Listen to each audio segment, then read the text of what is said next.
Boom. Boom. There we go. Yeah, sorry, I had to do that. I saw the little thingy and the little the little line right there just told me that I needed to do that. What's up, Kevin? Good morning. Well, I mean, I took some streaming time off, I will say that, but I didn't take work off. Back here, I've got quite a few more of the color of the year fountain pens. I'm going to be doing some shaping. I figured it'd be a little bit more interesting. That way, you know, if somebody just stops by, you don't just see drilling, you see actually, you know, a little bit of shaping too. Yeah, anyway. How have you been, sir? Hope things have been going well. You know, hopefully the crisis at TikTok has not harmed you beyond repair.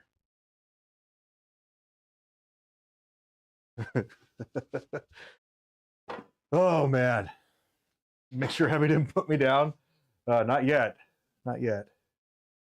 But yeah, I mean, so today I was thinking, I think it'd be pretty cool to get these shaped, and then you can care less about this.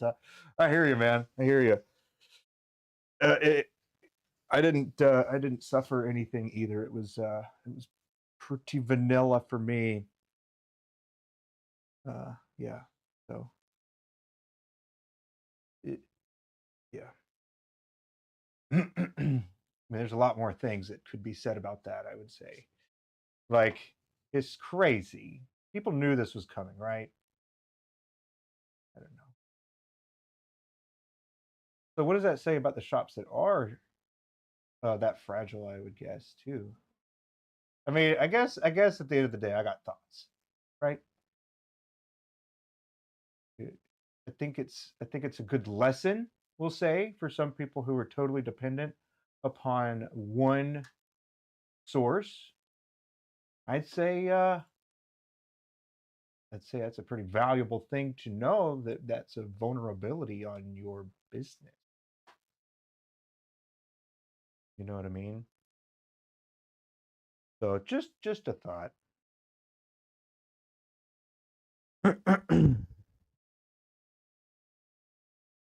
Just a thought. Crazy that it didn't only count for social media. Yeah, apparently, like, it was like the businesses, if you had shipping and transit, then it basically like boop, no information will be dished out or anything like that. So it's kind of crazy. The company that owns it owns Marvel Rivals and video editing software. Wow, that's crazy. That's crazy. Man.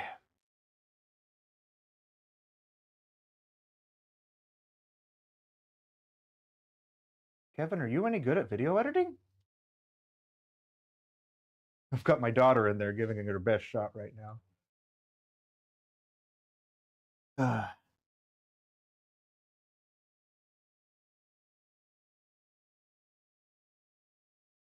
Yeah.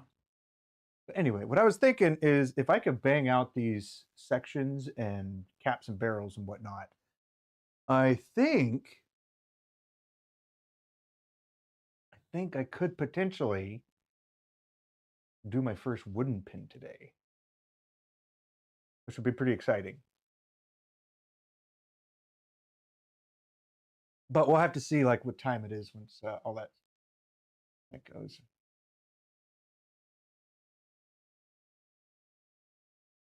Is it good? But no promises. No promises. No promises. Gotta say that. But it'd be pretty cool. It'd be pretty cool. I think it'd be pretty easy too. Also, some things moving forward, you may notice that I usually have my little, well, this picture, right? I have this when I'm over at the lathe, but I'm thinking I probably will take that out if it's a particular project that I want to just be recorded. Yeah, because going back, I've kind of realized that it makes it a little bit more complicated for editing, having a little mini me over here in the little corner. So yeah, just if you notice that, that's why.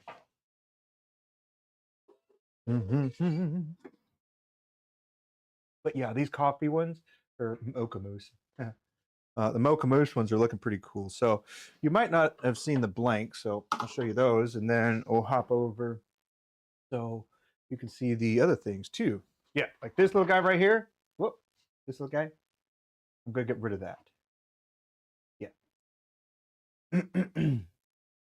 on the main one, and then for the vertical, I don't really do anything different. I'm just gonna leave it as is. So if you're watching there, all good.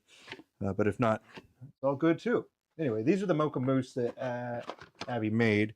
So I got them all set up for marking and drilling and cutting and stuff. And I've already done that with quite a few of these. So I can get some of these closed up. And I did make a mistake that I'm not going to continue forward with that particular pin with. But yeah, so here's what we're looking at. So these are looking pretty cool. Pretty cool. The brown is quite muted, so that's pretty interesting.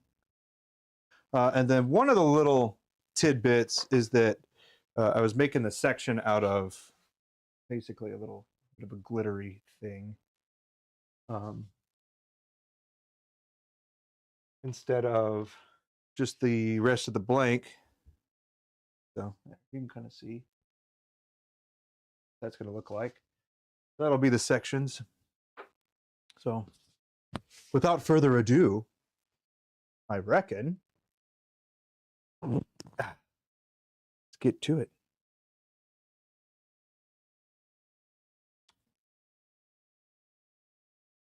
There we go. I appreciate it. Appreciate it.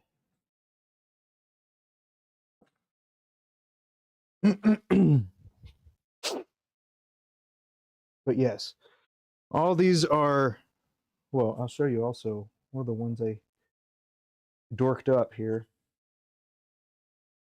So I'm going to have to reevaluate how I'm going to do this one.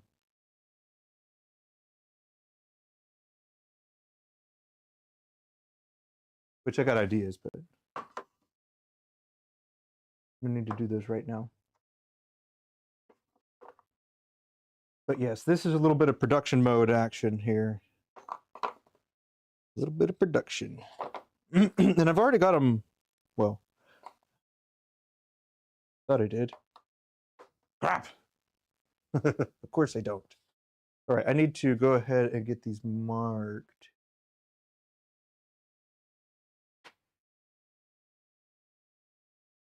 There we go. Let's see. Are these already set to where I wanted them to be?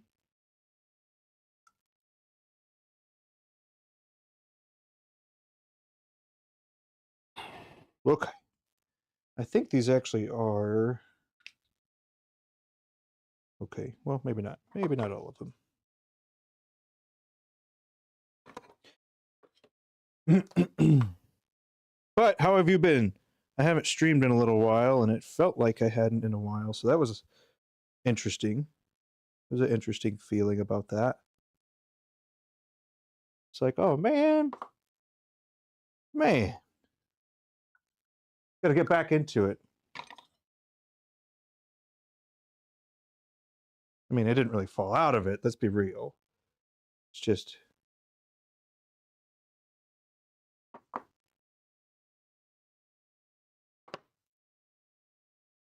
you know.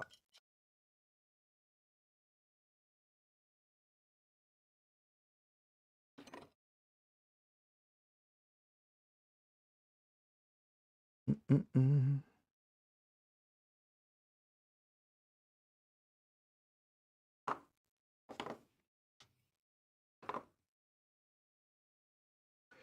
We had to take a break. An old friend from Canada. Cool. Stay with a few days. Been friends for like over 20 years. Right on.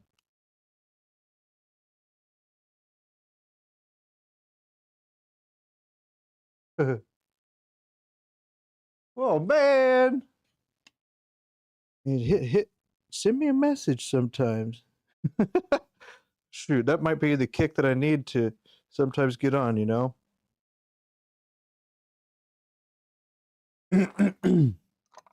It's sometimes tough, but I mean, once I get going, it's one of those things. One of those things, I reckon. All right, so that's set. Let's get a different Sharpie here. But yeah, when were you bummed? And man, I feel like I left you out, left you hanging. I don't like doing that. It's no fun.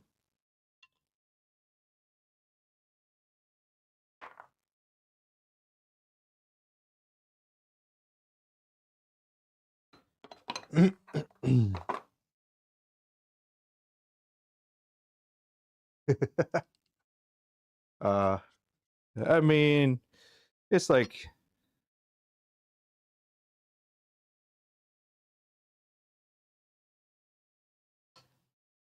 I don't know. I don't know. I like streaming. I'd stream like everything all the time if I could, but sometimes it just feels weird. It's like they're too much. I mean, I don't know. I just like hanging out with people and doing what I like doing. So I mean, I just can't see the downside necessarily.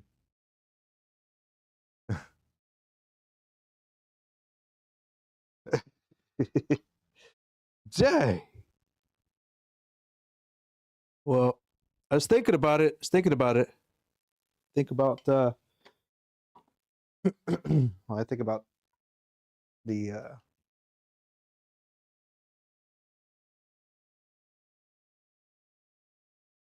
guys on TikTok or Snapchat that stream everything. Yeah. Yeah. I mean, it's kind of fun. I gotta say, it is kind of fun. Um, I guess it is a little weird, but I do find it to be pretty fun. But then again, let's see, how can I say that? I have, I don't know. When I was in the military, when we would do things, sometimes that stuff was just recorded. And so it wasn't, and then we were always like being evaluated on everything. So it's not like super weird to be watched, I guess. So I guess it's one of those things.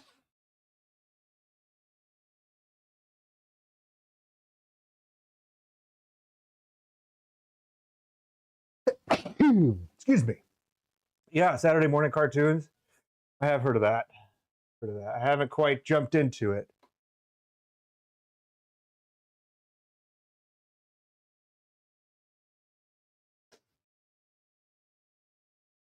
Thought of what? What'd I say? Oh, geez.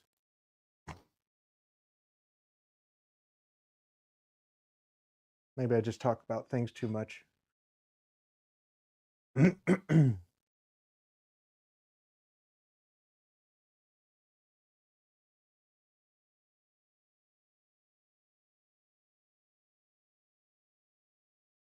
But yeah.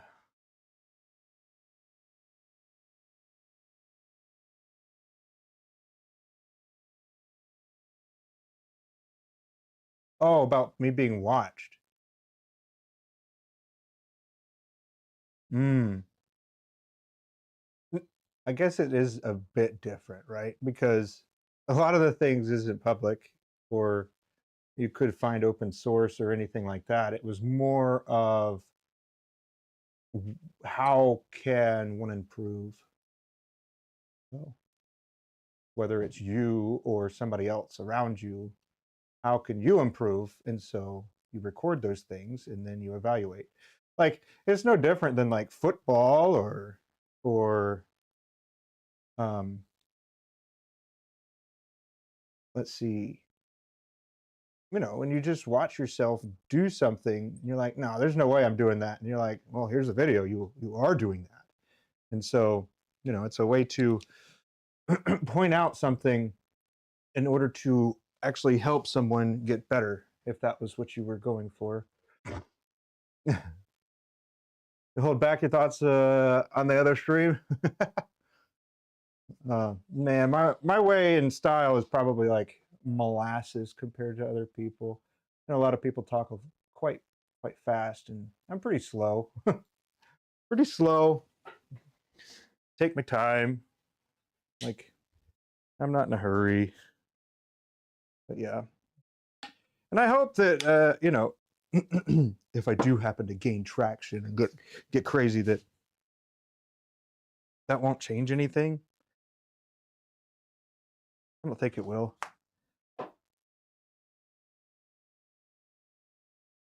I appreciate it. Appreciate it. I mean, I do think that I am a little bit on the slower side. Sometimes I talk about points that I don't think people, well, I think that they would understand, but sometimes they hear it a completely different way. And, Abbie tells me that all the time. It's like we're so different.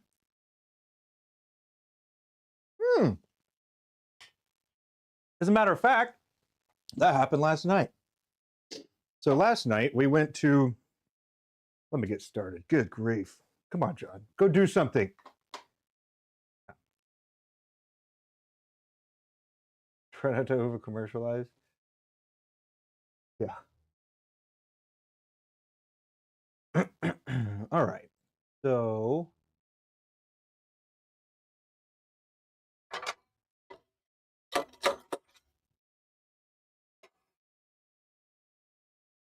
let's see. I mean, I got a couple thoughts on that too, but let's see. That's where we are. Hey, what's up, man? How you doing, Ben? Good to see you.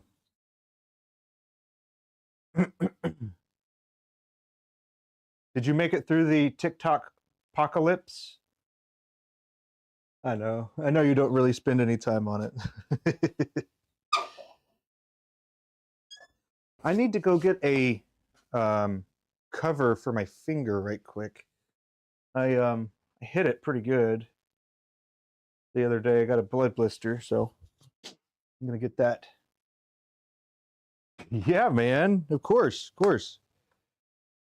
I gotta at least have an appearance there. But for the record, I did stay there for a long time, and then I left my phone open, even though I wasn't listening. I wasn't listening to the entire stream, but I had it on to help you with the time and everything,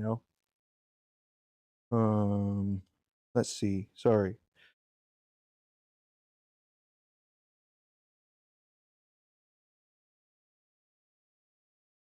And yeah. Oh, that's right. That's right. You're. I mean, I did know that. I don't know how true these numbers are, but on TikTok, I heard something to the effect of there's like 1.5 million, or 150 million Americans on TikTok out of like the 1 point something billion users on TikTok. And when I think about like the population breakdown, that's crazy. Because a part of it, you got to think too that like India hasn't had TikTok since 2020, I'm pretty sure. And so when you think about just how many people that is, it's kind of wild to think about, TikTok is back in the US, yeah. It wasn't even, well, I don't think it was even 24 hours, but there were quite a few meltdowns. So that's good. It's good seeing people fall apart like that. Maybe I can't be saying things like that, can I? I mean, it is a little funny though. Like, no, it's crumbling. The world's coming to an end. TikTok's gone.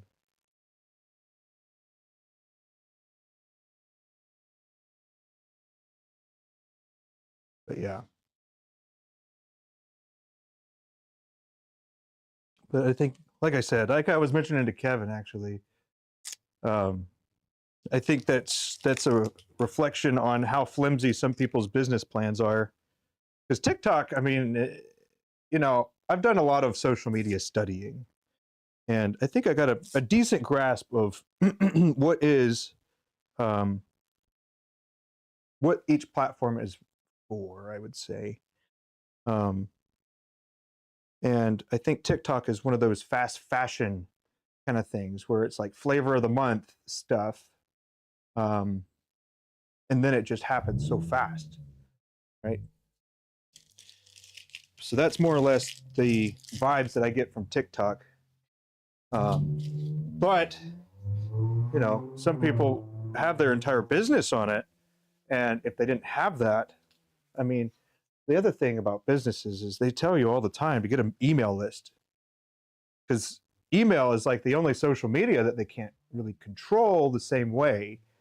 So for like for X, you're not really limited by having the handle or having access to X in order to talk to somebody. You could just email them. So email lists are one of those things. So anyway, I thought it was interesting. Back for 90 days. Sweet.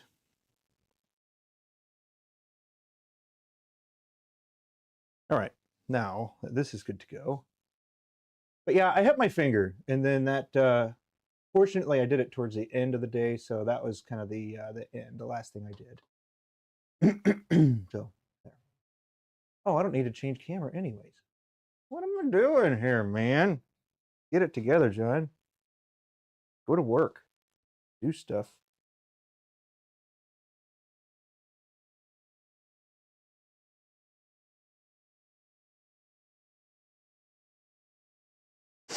Anywho, I digress. I digress. Ben, it seemed like you had a lot of people in your stream too, man. That's awesome. Good for you. You had like, it ranged between like 150 to 130, and then it like shot up to like 200, and that's good. Why am I not monetized? I think it's time. My subs are also like 4-ish hundred. But yeah, that's awesome. I think it might have to do with the time, because it looks like you're getting a lot of EU. So, and also a lot of India, I would say. It seemed like quite a few people from India hopped in too. But yeah, monetized yet? It's, if I look at it, I don't think I have enough watch hours, which is fine. I'm not like in a hurry. I'm at 397 subs. Watch time is at, for 365 days, it's at 2593. And all of that is Kevin, really. Kevin's been watching like his life depended on it. Cause that's a bro. That's a bro right there. The heck yeah. But why am I not monetized? I don't know. It's probably because I don't really try to do that. I'm just, that's probably why, if I had to guess. It's because I'm not necessarily pushing for monetization or trying to get as much watch hours as hard as I should, probably.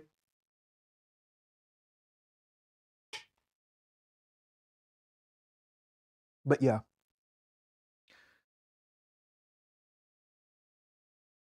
Oh, there it is.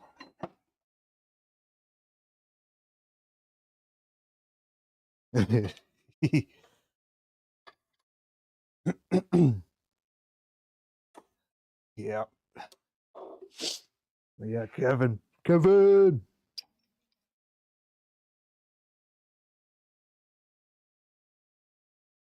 Yes. Got collet. Got this. Got all these drilled. So now it's just a matter of shaping them. They're all going to be the same. These this set of pins that I'm making right now are going to be more or less for stock. And then because they're 2025 color of the year, you know, you do it towards the beginning of the year, then you can actually, you know, have it do stuff all year, potentially, if what you have made is good enough. So there is that.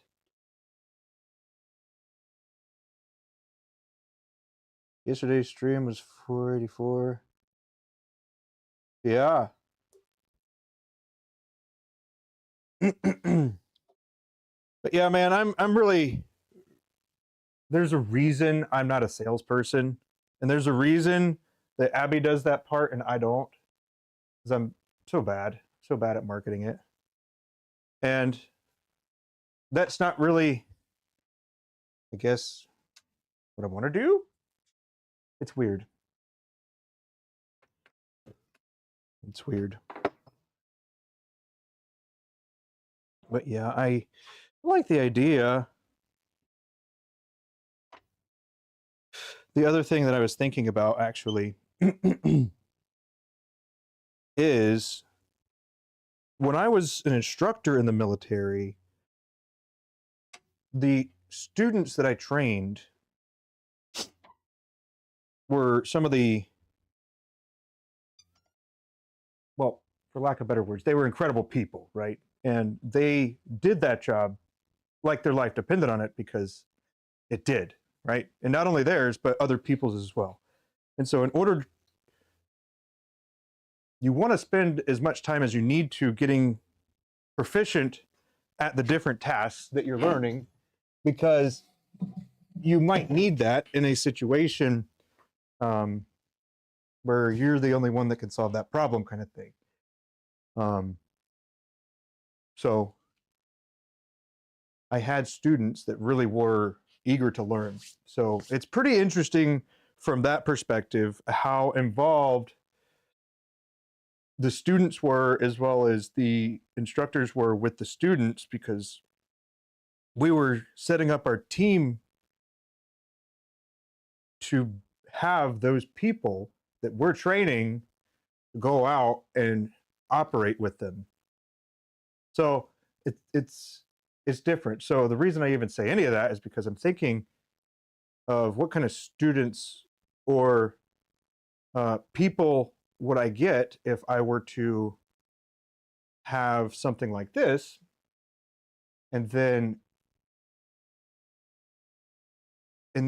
they would come and try some of the things out. I don't know. I guess it was because it was more demanding. It's not streaming in. Mine are not too different. Yeah, you don't get the views. It's okay. It's really okay. I'm a slow and steady. I'm slow and steady. I'm going to do this either way. I mean, yeah, it'd be cool, but I'm not in a rush. No rush. All right, Morty. Let's get you going, buddy. All right. Every one of these is going to be 12 mil or so. We'll get the caliper set, yeah. 0. I don't know. Maybe it's the thumbnails. Maybe it's the thumbnails. Maybe it's the content. People are like, dude, it's a pet. What are you doing? Spending your life trying to get better at pin making.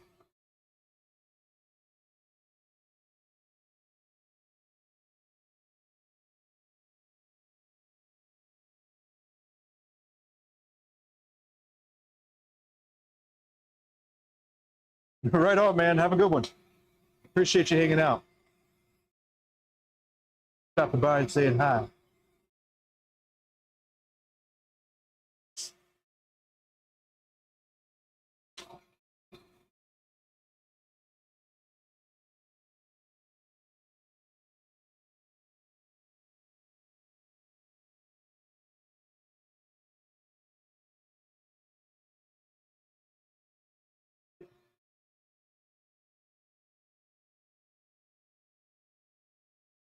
I don't think I'm going to shave my face again for a while.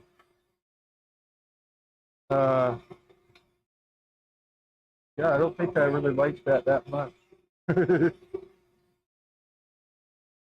Woodworking, you like kind of got to have a beard, you know.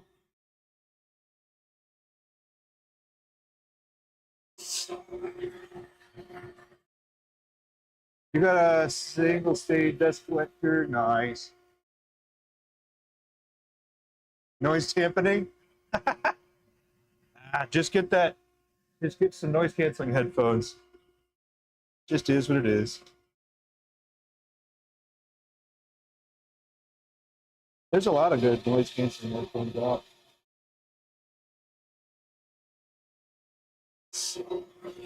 Okay. But yeah, you went with a Delta? Good deal. Is it like a 1 horsepower? It's probably significant. Really up your game for noodle management, source management.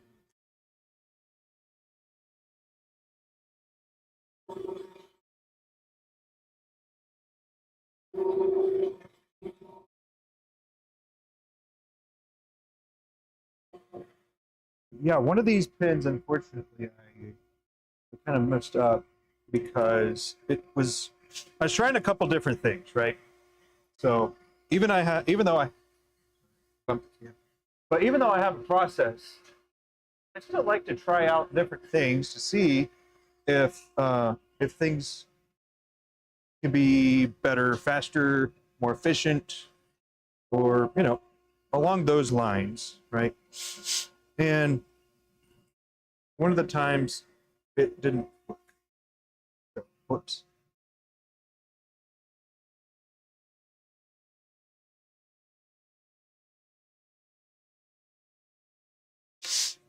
Sweet. My heater just ran out too. Of course it did. Just a 1 horsepower, nice. It's good. Well, I would say as far as that goes, just trying to keep the hose as short as possible. Will make sure that you got good suction. It's like a dust deputy or something like that, or a cyclone or something like that, where that'll separate the noodles and stuff. Dust, I think.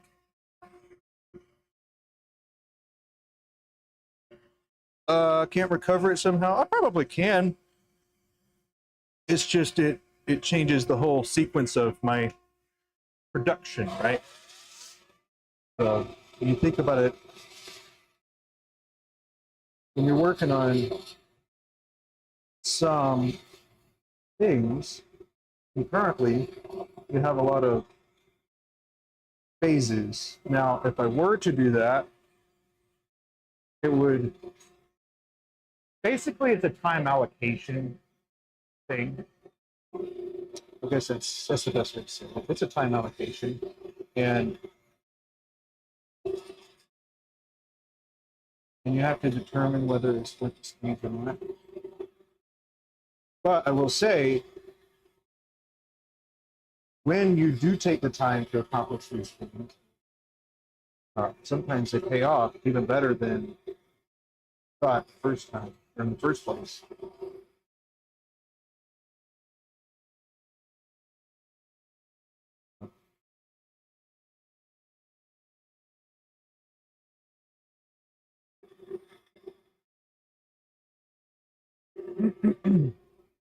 Sometimes it works out, sometimes it doesn't.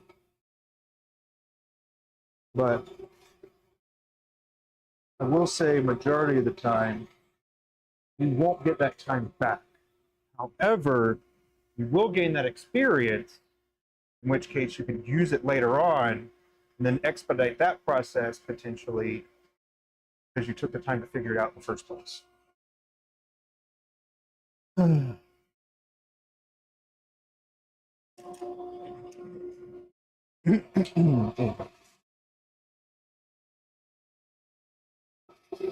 A lot to say that yes, I could salvage it, but is it worth it? I don't know yet. Depends on what direction I go with it. And then would it look cool? Would it add value? Which it could, right? It could. I could actually do, it could increase the value potentially. Well, here, I'll show you where it's mixed up. And you tell me what you think I can do.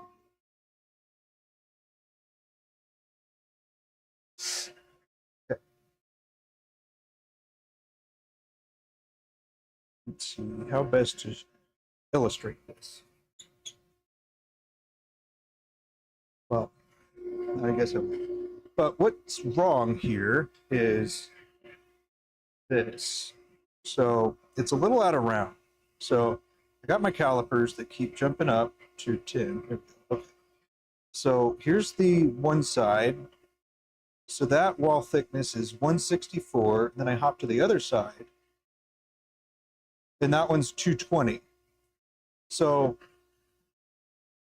one side to the other. So 220 versus 160. So that's about a 0.7, 6, or 6.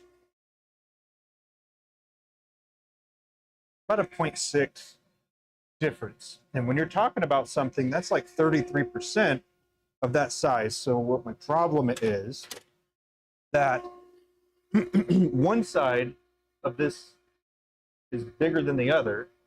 So when you put something in there that's already uniform in shape,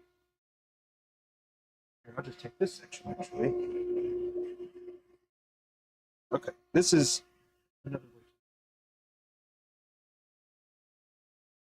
So you can see how on the right side here that it's flush. On this side over here, it's got a little bit of a bulge because this is out of round. So it's not perfectly right. And so the problem with that is, one, I think it looks bad, right? I don't think it, I don't like the way that looks. So how did that happen? I was trying out different things. And so that particular thing didn't go how I wanted it to. But yeah, this one in particular, I think, because, let's see, I trimmed it and then I did my threading of it. And I shouldn't have yet. I shuffled one of my steps to try out and see, because if it did work, I could potentially save myself a decent amount of time. But because it didn't work, it did work 2 out of the 3 times, but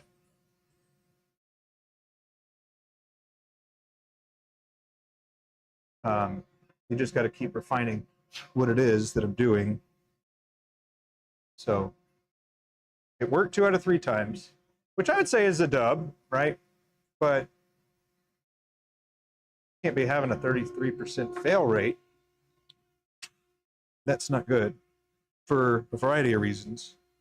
It's not even just the material cost, it's, you know, the material waste or the time sink, or, you know, all those things combined. But yes, that's what caused it. Trying out a different process, and I trimmed one side down. I didn't trim the other side down, but I left it to where I held it the first time when I trimmed it down, thinking that that was going to make it so it was going to stay round. However, it didn't work, for one. And two, I tried a different way after that, and I think it works. least it worked one of the times. But that's awesome that you got a dust collection. I think it'll make a big difference.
Over sweeping it up and getting it everywhere. Yeah. I mean,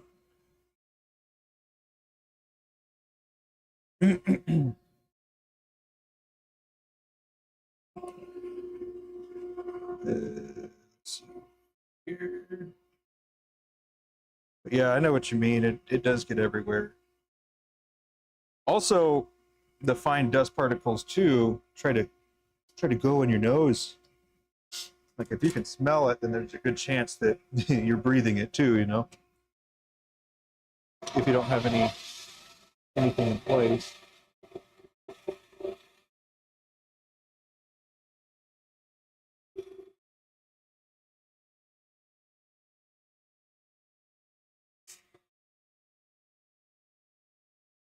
But yeah, man, I've even been thinking about all these different changes Wow had, thinking about the different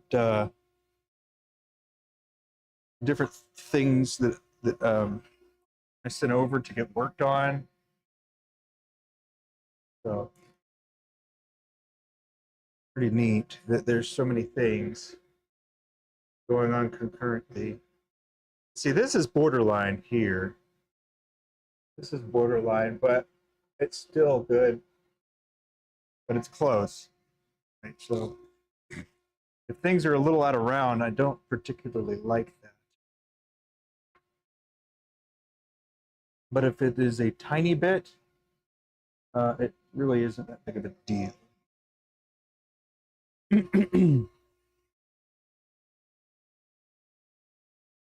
What the chemicals to do with?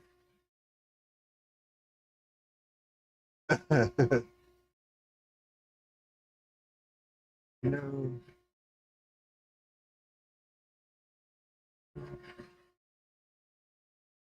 I would take on all the thoughts, jobs you asked me about.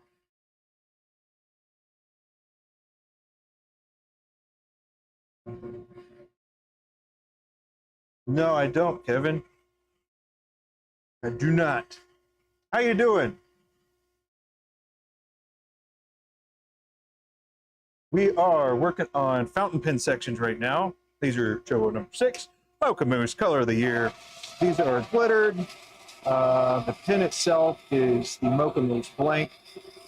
It is about 5.5 inches tall. The section is a 25 millimeter length. Yep.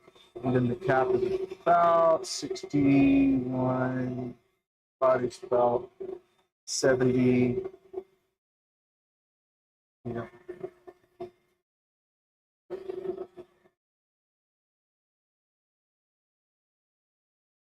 Oh.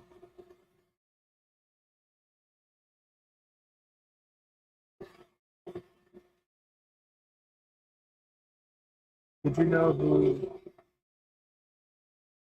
guy? Oh yeah. Yeah, he took the projects on.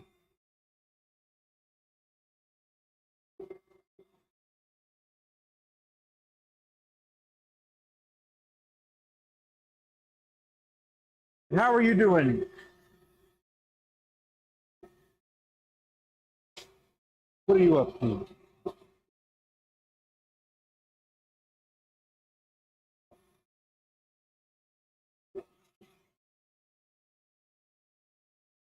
But yeah, Kevin, he took all the projects on.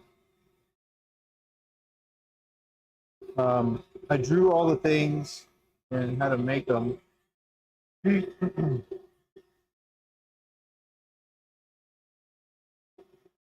Yeah, yeah, that's all right though. That's all right. I know what you're talking about now.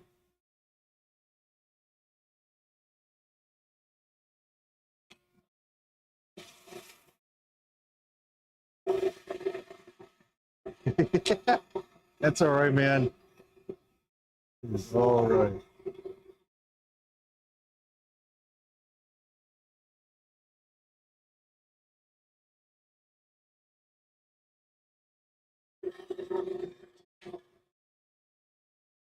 Alrighty, let's give this a little check. Looking good. But yeah, how about yours? Did he take your projects on? Or you having him do something too complicated and he's like, nah, dog, I don't want to do that.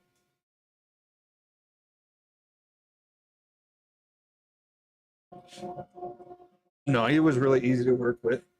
Very thorough as well. Well,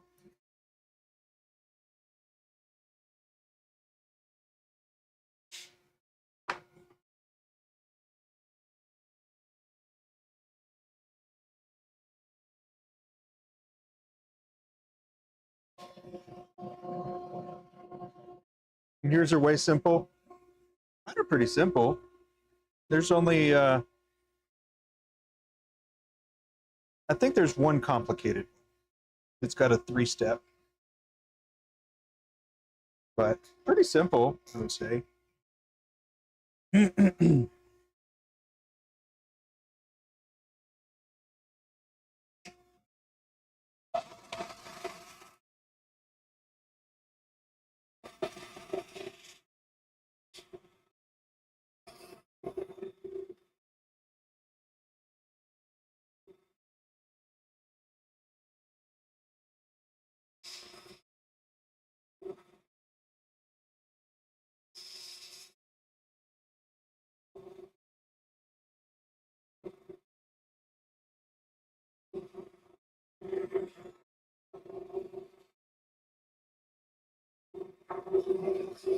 I think there's actually a Baltimore show going on this weekend.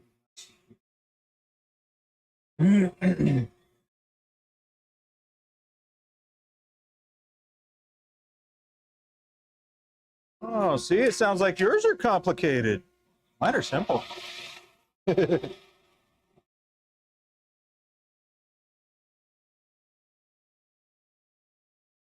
Bum, bum, bum.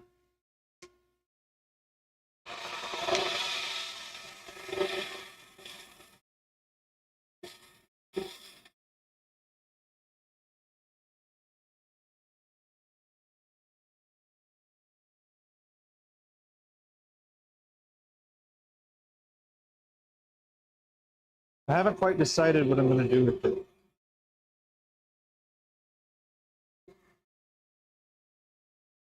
Philly was this past week, right on.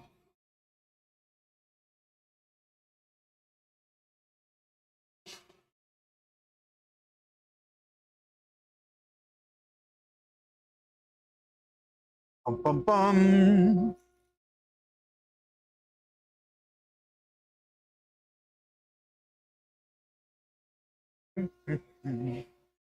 Now, see, some of the other solutions I was thinking about is if I didn't want them to be out of round, I could potentially change up a sequence that will pretty much forever solve the problem.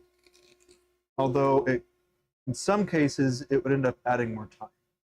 So I'm going to have to try these things out, revisit them in later time.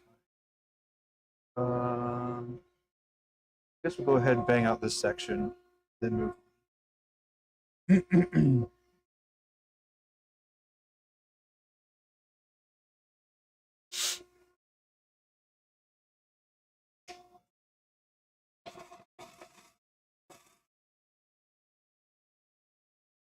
Yeah, that's one of the things I reckon I have to continue to figure out how to solve. Oh shoot! I was watching something yesterday. You heard of Bamboo Labs? They're the 3D printer company.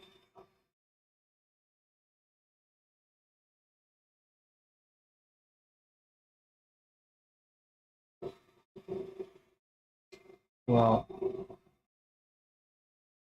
I guess they're making it so the software has to be available for the printer to actually use it.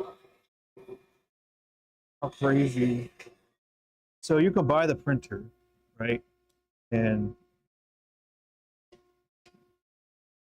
but you have to buy the software that goes with it. And it has to be like up to date and all that in order to like run it, apparently.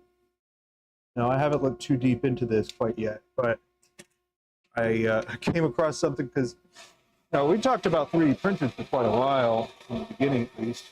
Um, I still have some ideas for that too. But it's just crazy that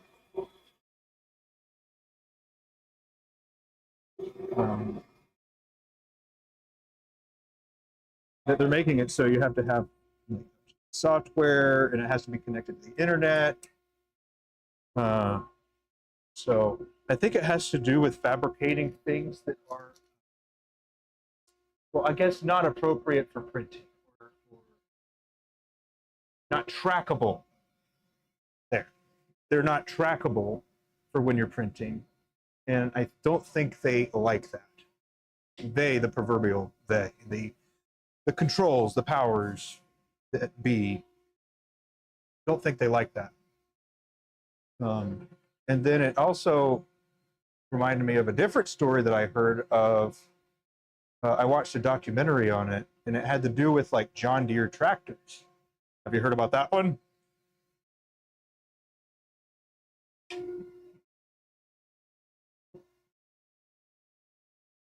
Mm-hmm. There's one John Deere tractors as well. Kind of crazy.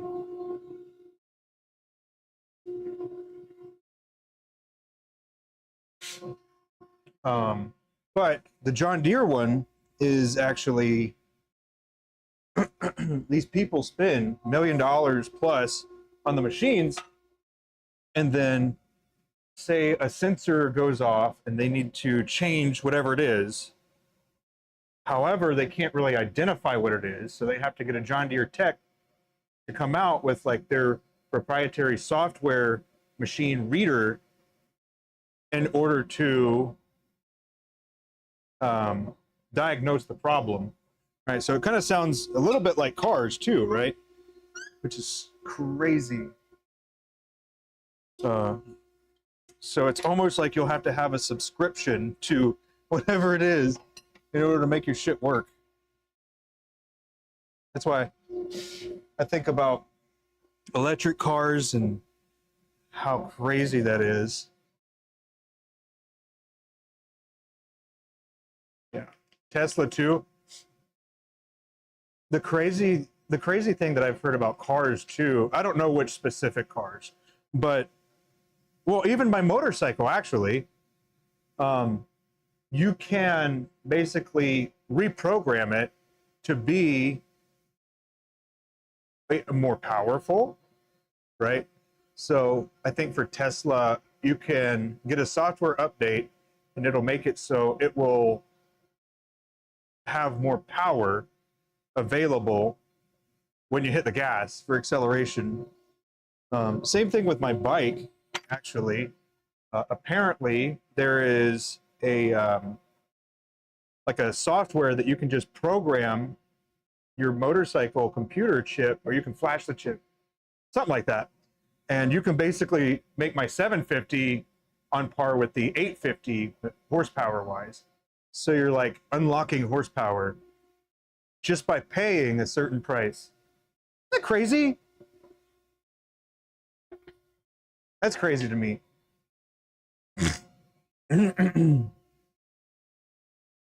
But really, the John Deere thing is kind of, I need to sit down and think about that one more. But if they encounter a problem with their tractor and they can't get anybody out for like a month, well, that's potentially their harvest gone. You know what I mean?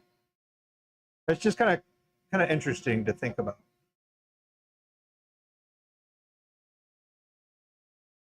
It's like if it's just a, I don't know, change the oil filter,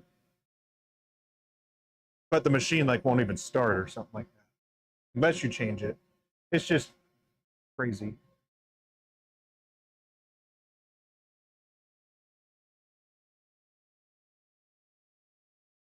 And then there was also talk, geez, there was also talk about um, having trackers on all the different vehicles. That way you could find somebody if for repossession, if that needed to happen, you could just basically ping the car and then go get it. Or you know how like OnStar used to be a thing? It might still be a thing, but what they could do is they could actually unlock the car for you remotely. And they're like, oh man, that's a great thing. What a great idea. So if I lock my keys out, all I need to do is call, hey, Chrysler or Jeep or Tesla or whoever, right? They're like, hey, I locked my keys in the car. Oh yeah, I see that. Recognize the phone. Here you go. Let me unlock it for you. And then they just hit that button. Little did we know that that was going to have like a rippling effect, kind of crazy. Have a longer term repercussion.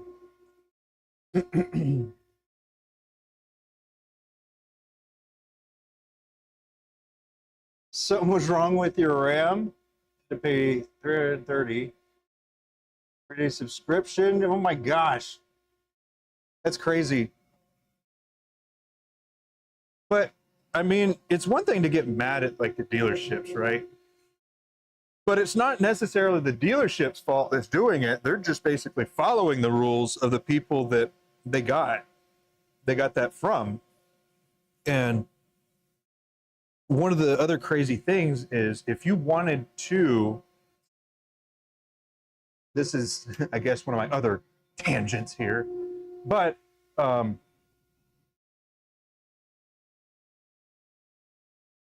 one of the things is if ugh,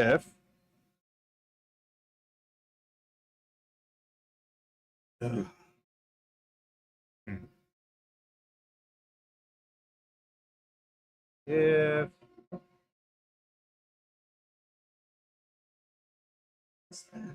crap, I forgot. No worries. Yeah, it's the manufacturer. Yeah, I'll remember it here in just a second.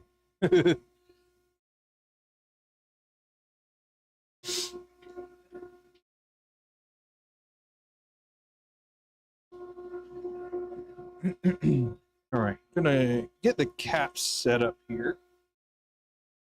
Um, yeah, get the cap set up.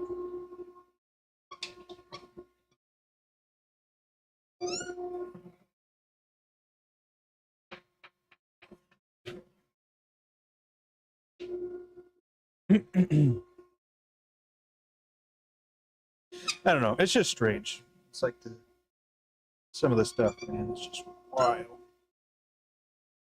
And it seems innocent enough initially, but then it's like,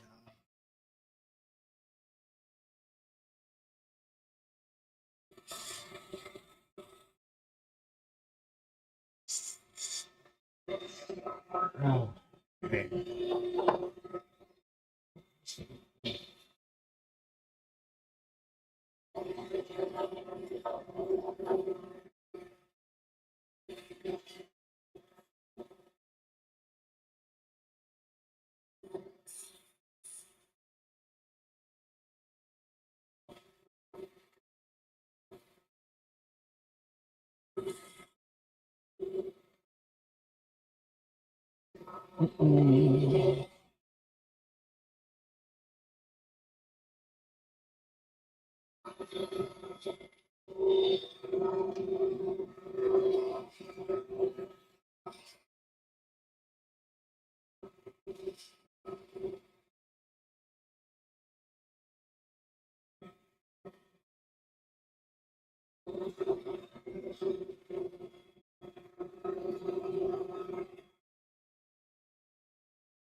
Thinking about that, it's just.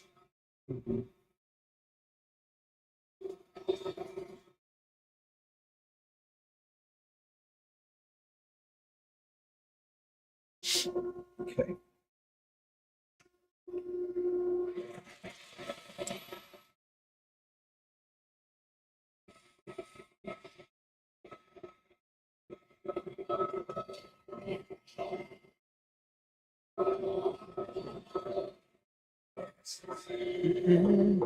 I think I'm going to make it a little bit cleaner. Way.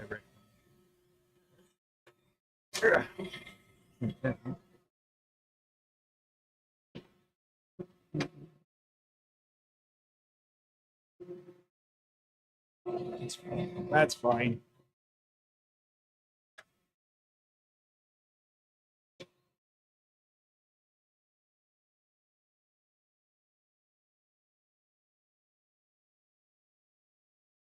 Okay, we got this, which is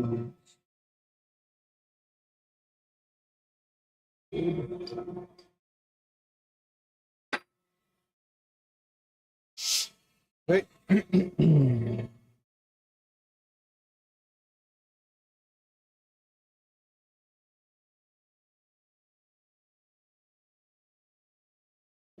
Okay, there's our reference mark and our little pilot hole there. Then we got this here.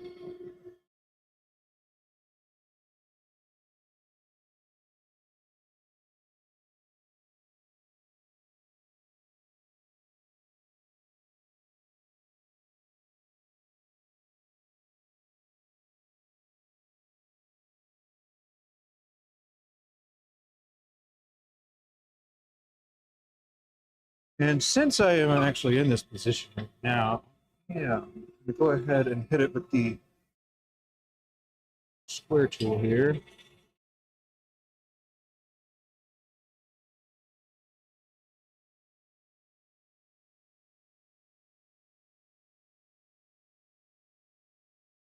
My diamond tool here. We can actually flush the line here.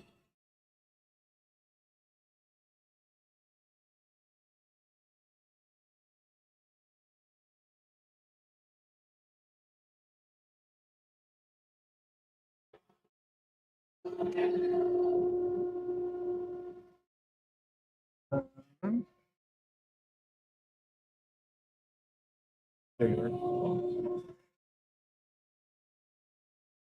What?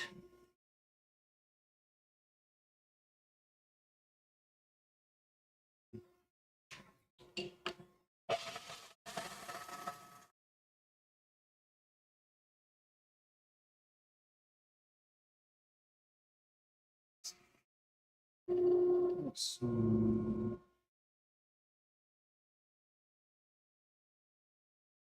Why? Oh, okay.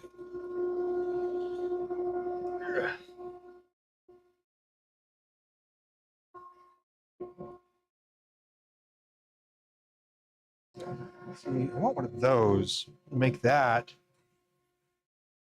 But bloop. All right. Now let's do another cat. No cat. No cat. Let's do another cat.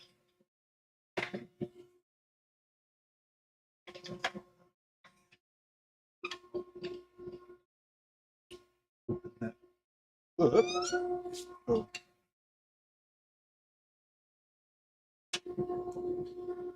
Good. Get this mark here. Lock.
Fine. Dum.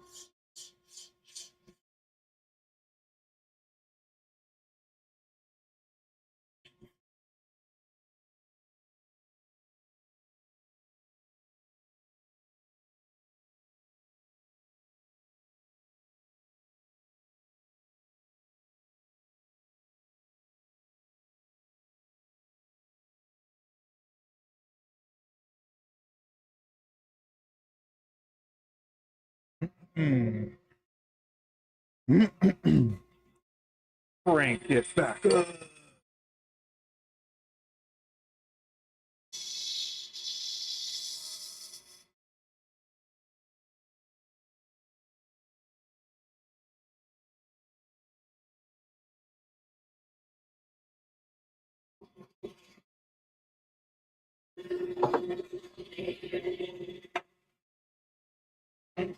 Okay. Back this up. Put this back in. This. Oh,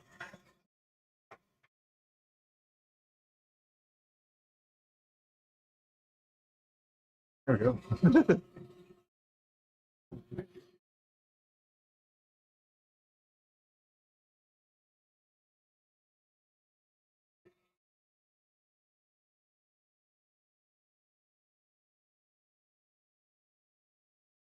That.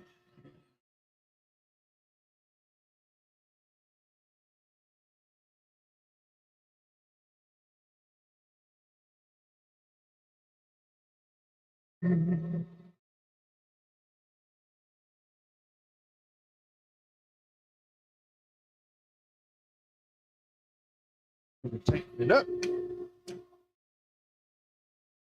It's moving just a little bit.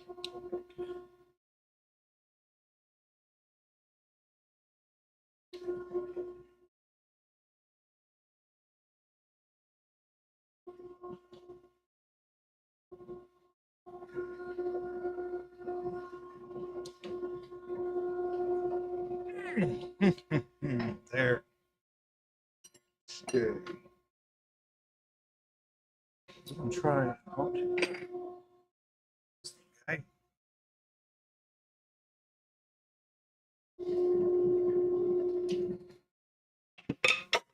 Hey, at least I bumped it a little bit, so it made it so the part didn't take the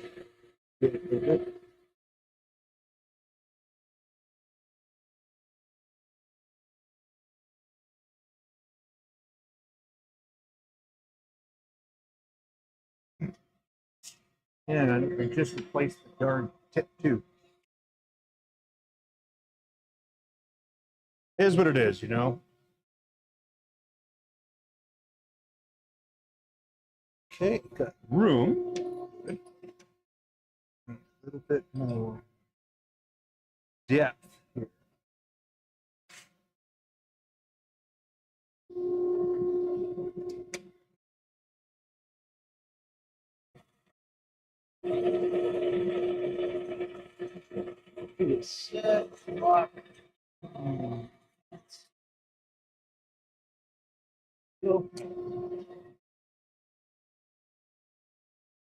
Now, we shall test.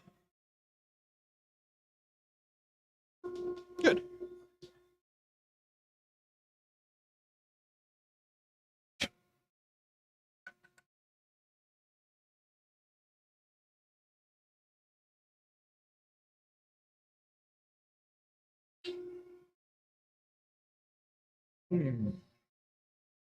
Bummer, man.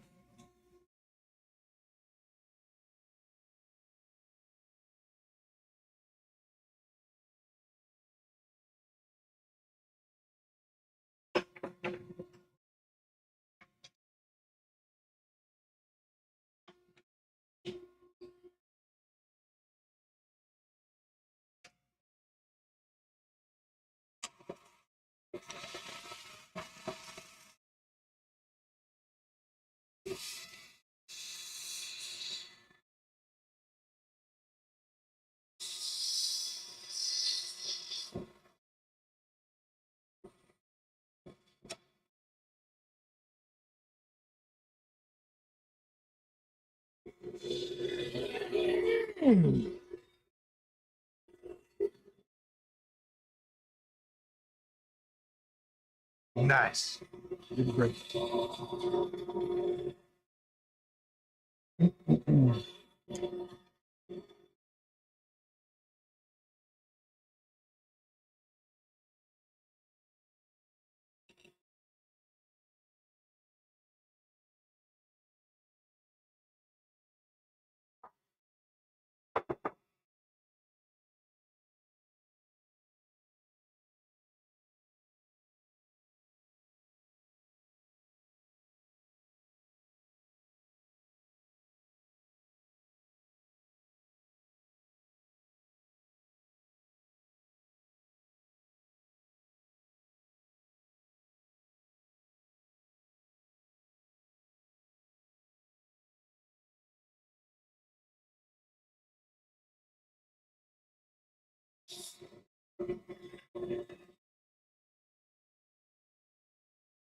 What's that?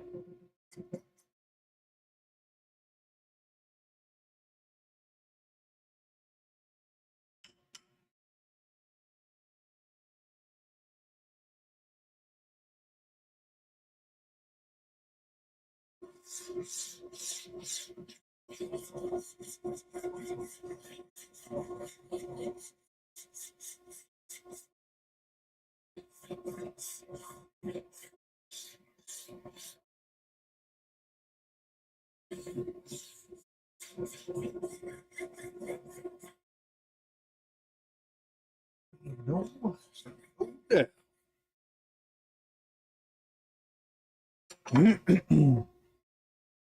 All right, what kind of things we want to listen to?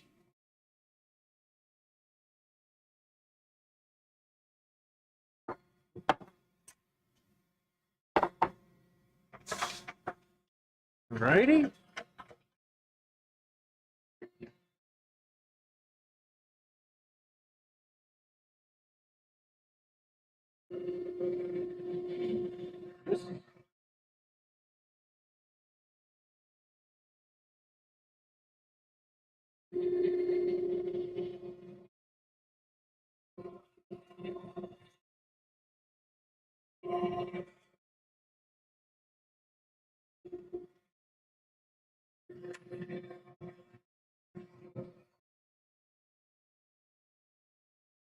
Oh man.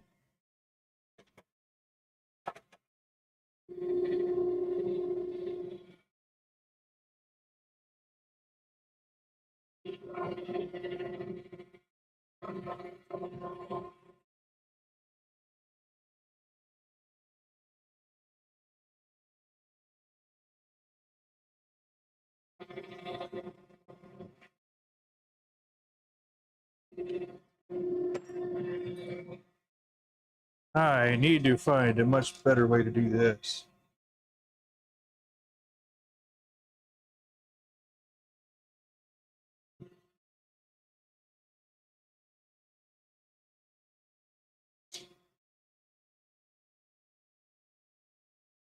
Okay.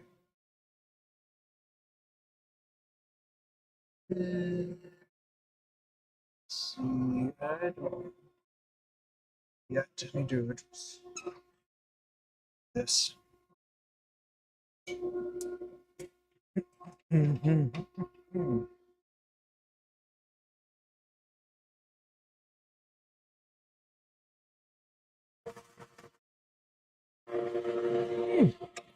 Yeah.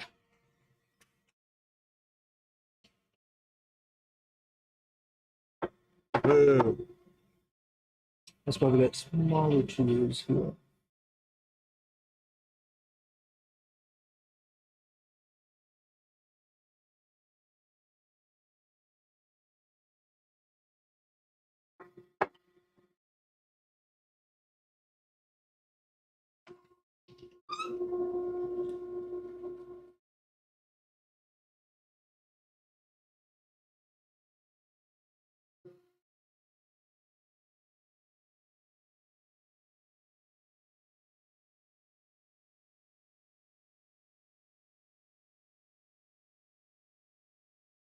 Almost there.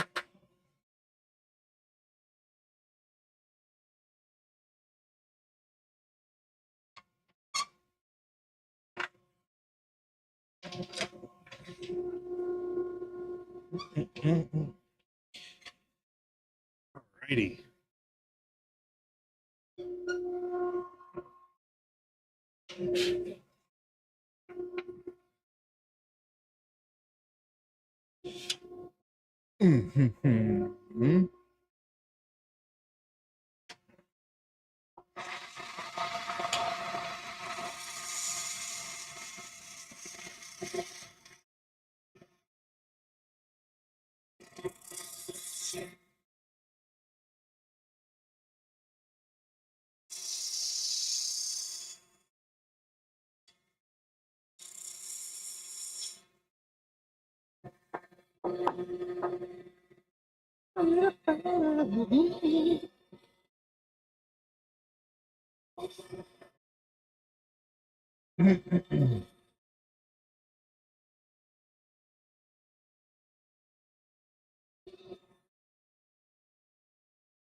Okay.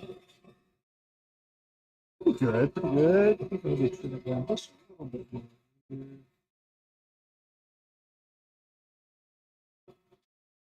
Yes. Oh, oh, oh. Yeah. Yes. Yes.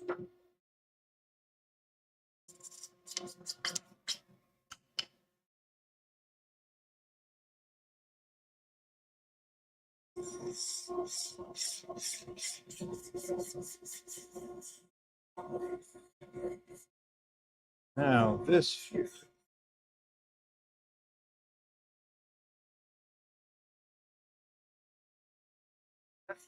Focusing in and out.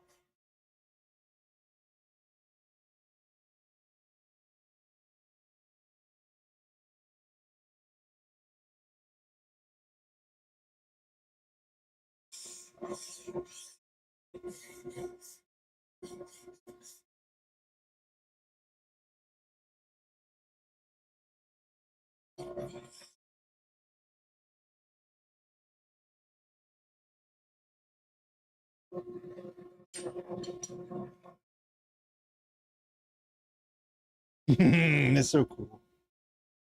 Very cool. Love it. This one's cool. Mocha chocolate, yeah, yeah.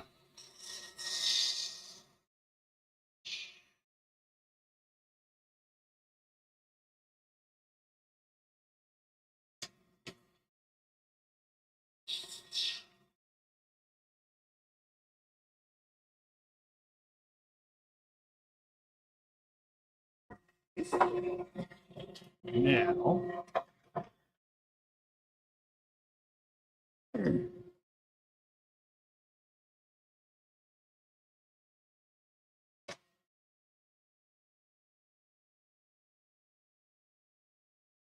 this, then the other one.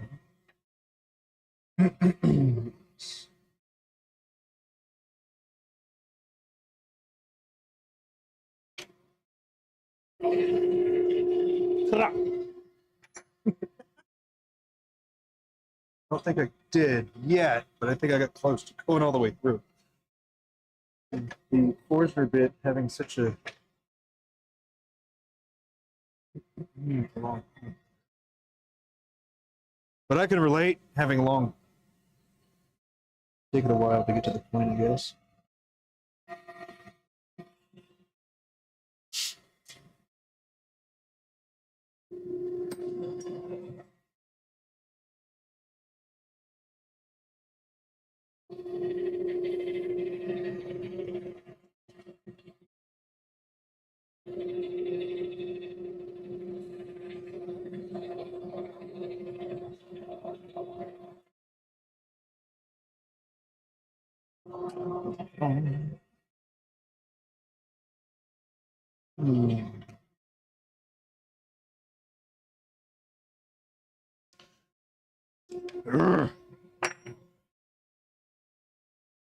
Okay, I need to find a better way to do that.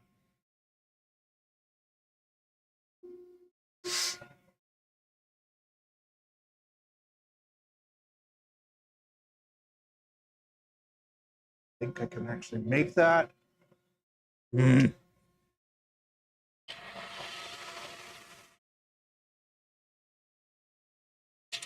Yeah.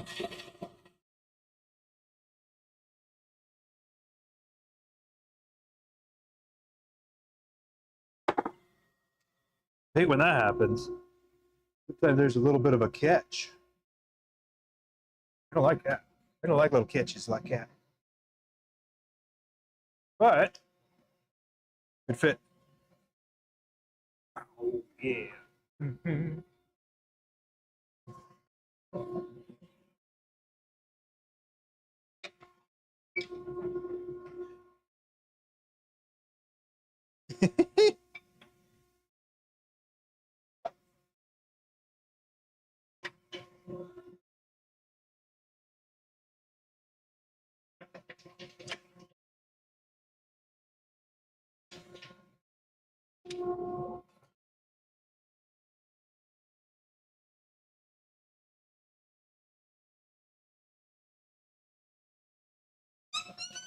Okay.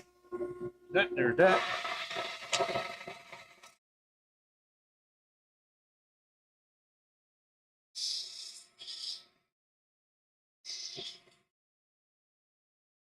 Sometimes it's just pressure on the tool and not enough speed to accommodate that pressure. Whoops. That is okay. Alrighty. So, yep.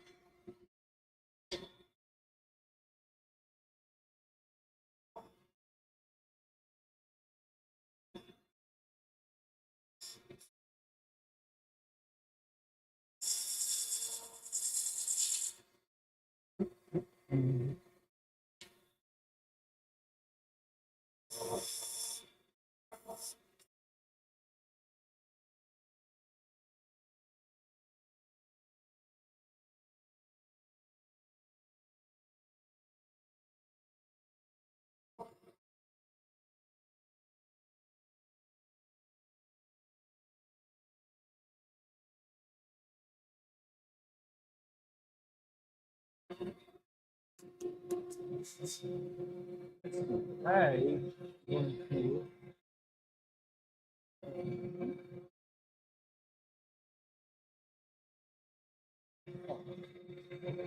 autofocus off.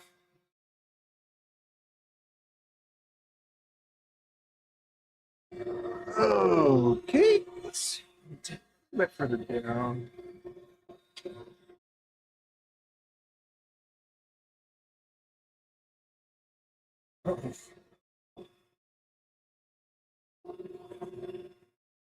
What have you done?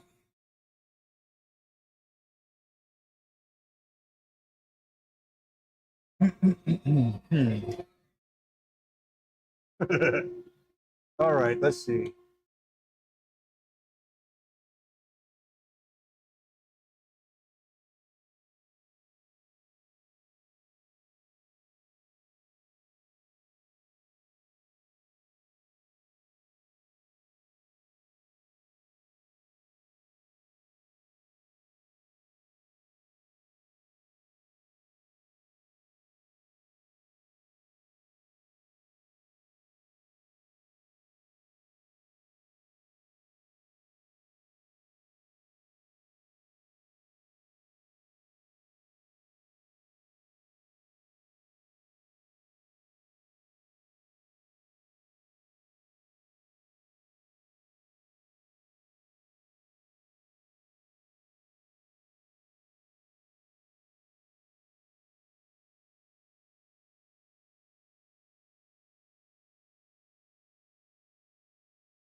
Wow.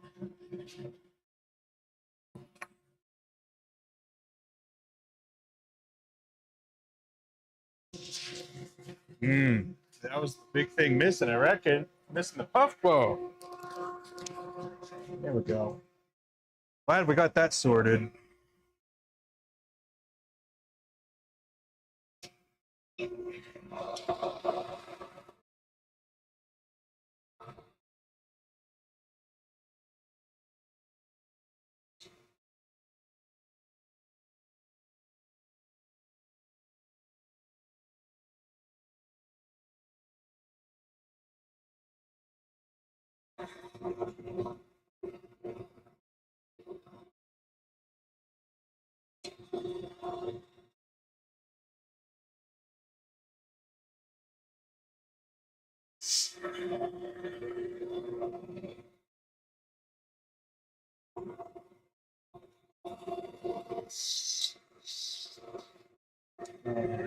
To level it out.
Right.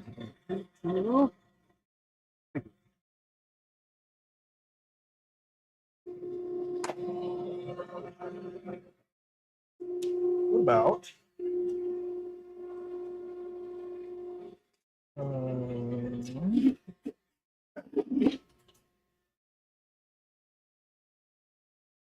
it?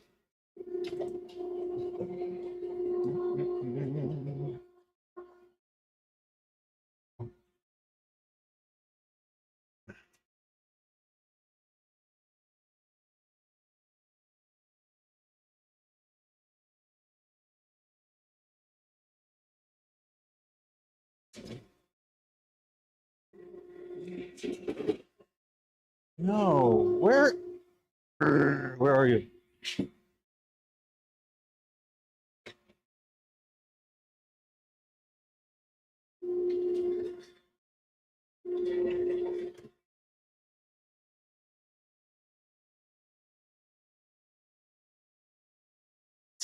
Hmm.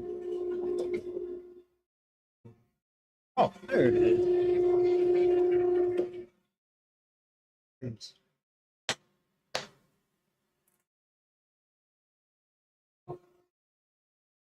Okay, so first things first, we're going to make sure we got it dialed in to about 1/2 inch. Yep, yep, yep.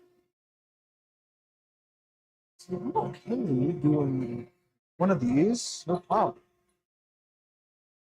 So fourth a bit, no problem. And it'll take start. Then, oh, yep. Good. Another. Let's go to this. It's going to show us the 1/2 inch mark here.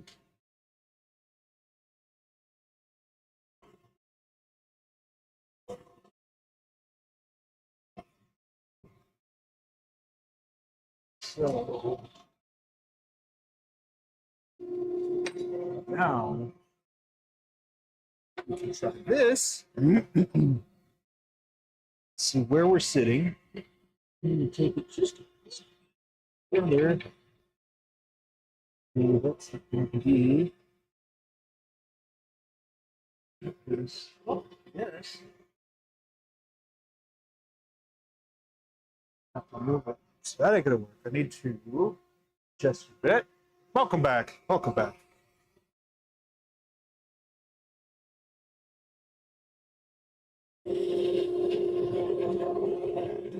All right, now we're touching. Nub this up.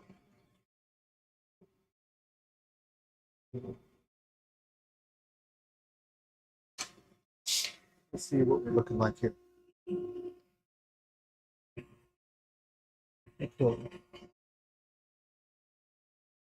Well, that's pretty good. We'll go in again. A little bit further.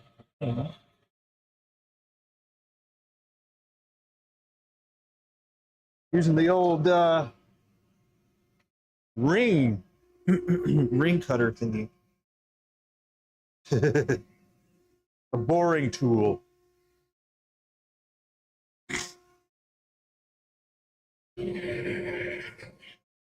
See, it's still not flat like I would like it to be.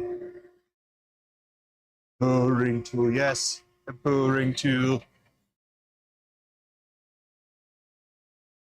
It isn't all that exciting, I will say. I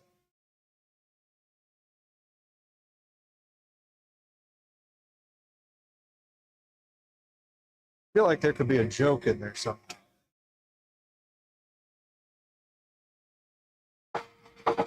I'm not going to go hunting for it.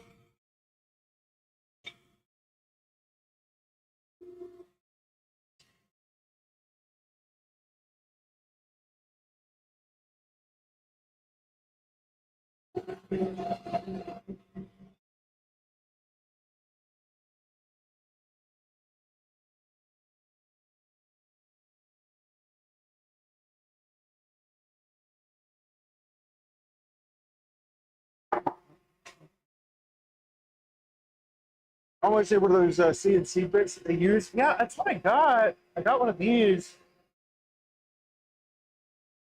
But one of my problems is that it dips down. Because it's like, kind of like a smiley face. But I do have one.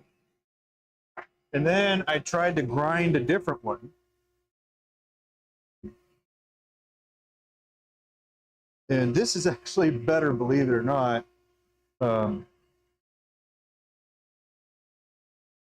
still not quite. Basically want a, yeah. So I have tried those. Forstner bit stabs a little too deep, but it's a good start reference kind of thing. But yeah. I don't know. Just is what it is, I reckon. But that was my last one anyway, so it's not that big of a deal. And I will say some of the imperfections with some things like that actually end up quite favorable. For example, for this one in particular, as annoying as I find that to be, that it doesn't like to work right as far as like being flat and everything.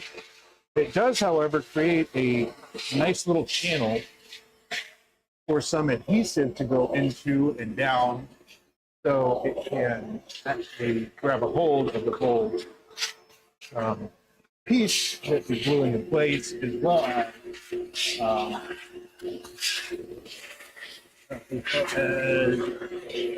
grip itself onto the spindle.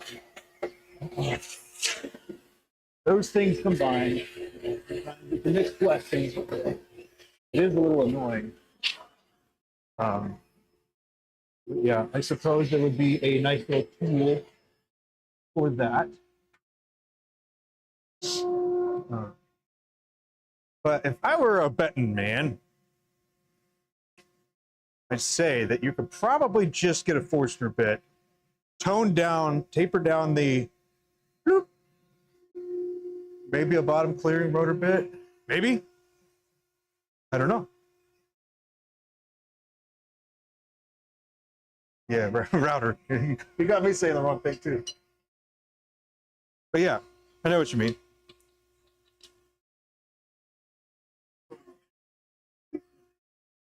Done with the...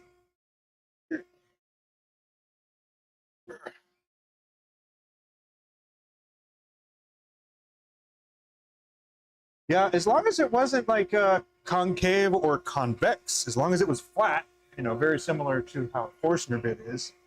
Because that is one of the, let's say, one of the problems, that it's not flat. So I have to do kind of a combination thing here. But because I wasn't doing that many, didn't need to create a tool. However, with Abbie doing it more often, it would be beneficial to have a tool that would do that. So.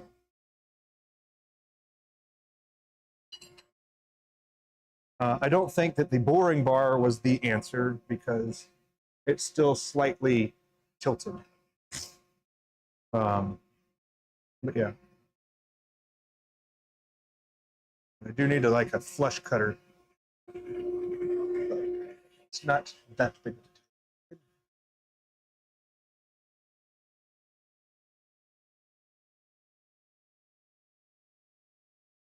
All right, here you go. Pay attention. This is a good trick.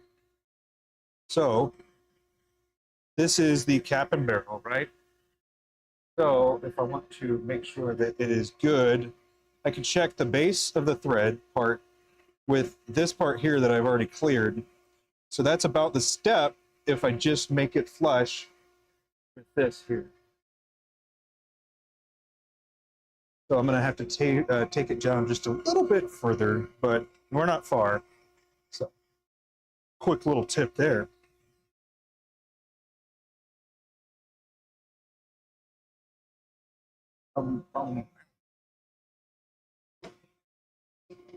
This, doesn't this almost look like a different camo? Like, I'm not like a wear the forest camo or multicam or anything like that, but it is kind of an interesting, which has a brown camo appearance.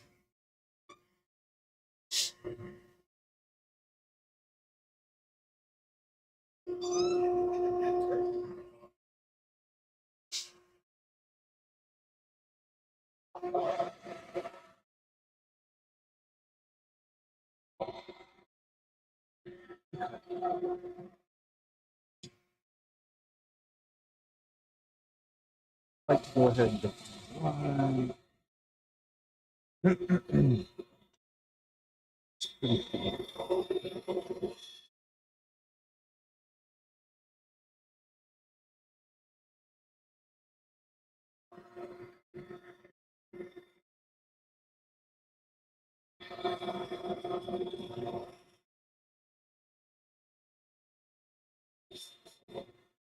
no, not this one.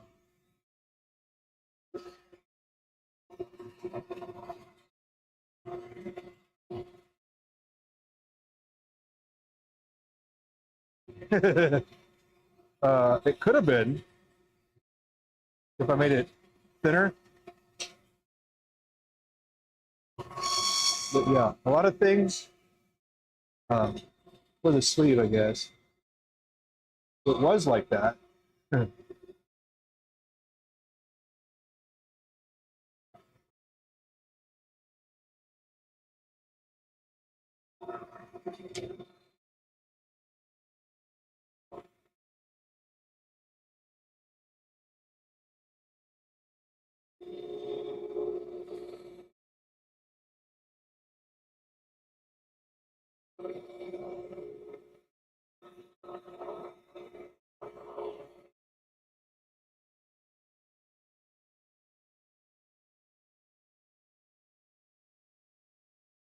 Let's see. Okay. So this is about where we're at. Go ahead and do just a very long leaf.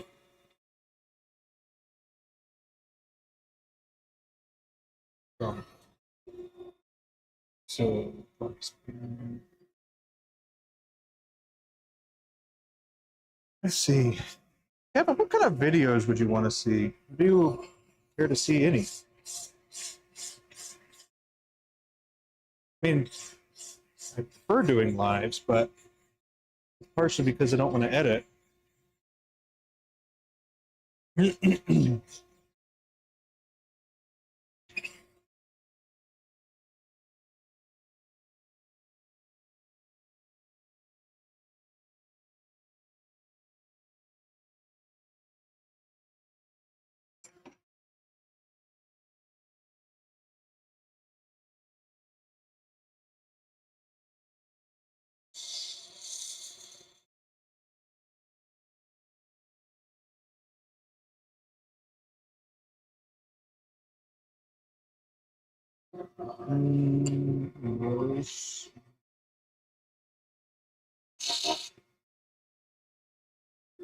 Too pricey. All right, let's check the fit here.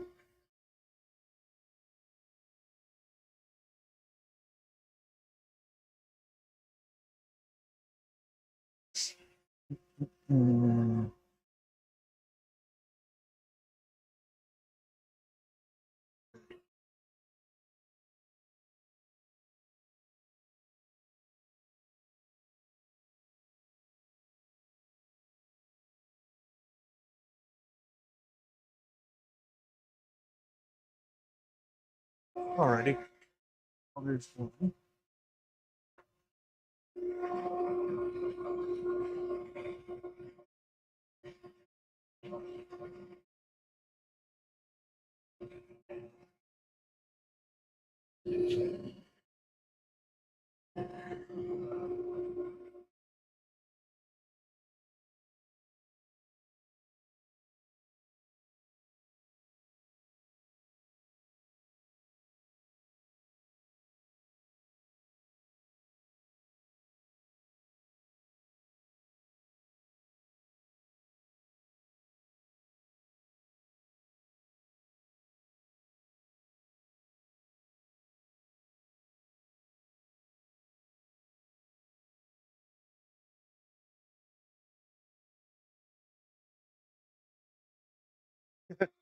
We like to see it gives away too much info.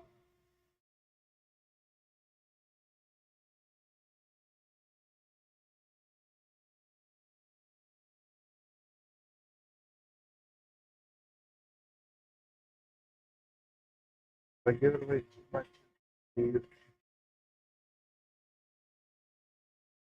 Ah, there's still more info. There's all kinds of info. But I see.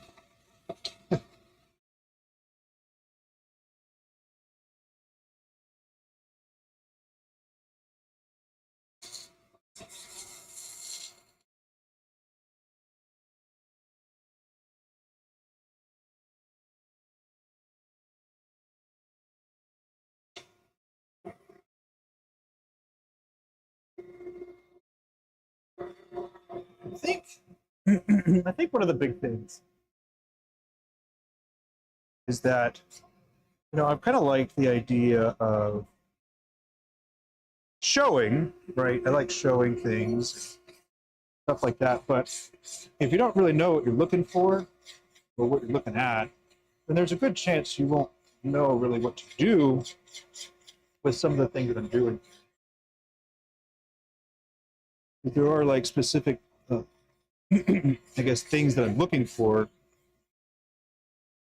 in certain steps and whatnot.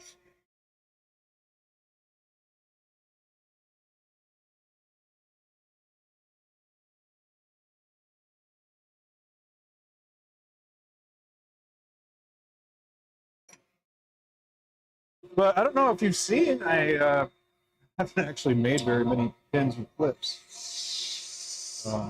And a part of that is um, I like the without a clip look one, and I find them a pain to do sometimes.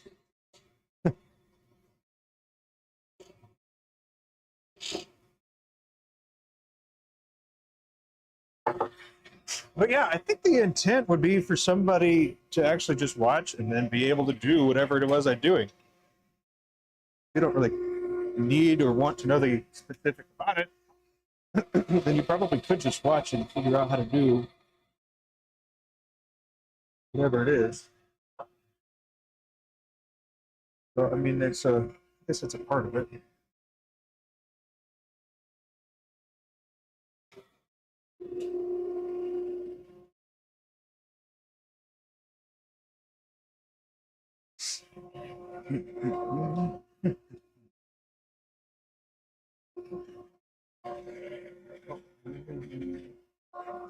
Cruising right along.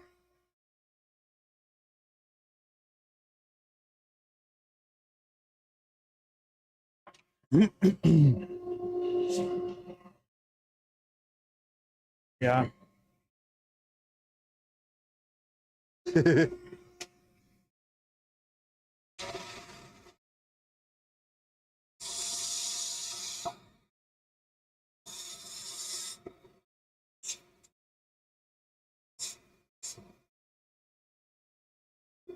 I guess another thing that I thought about was like if I'm doing batches of stuff, you would see the same piece getting done over and over again, which is another thing that I was thinking. See that part every time. So it's like, well, when you do that particular part, how do I do that?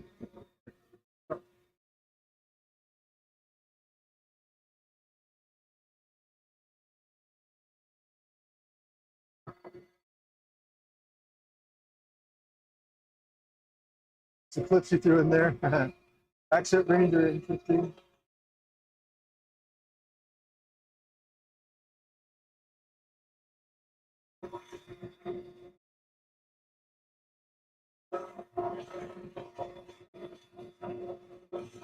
I hear you.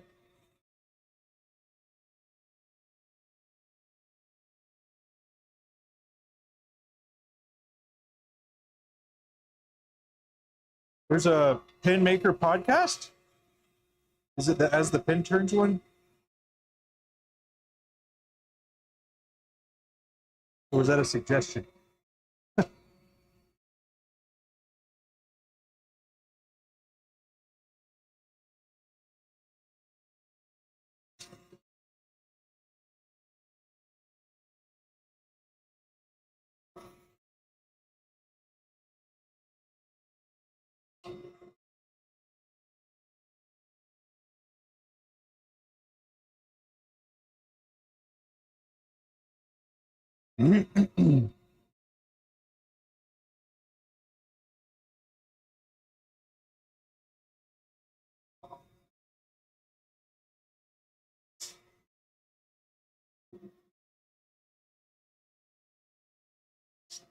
Ah,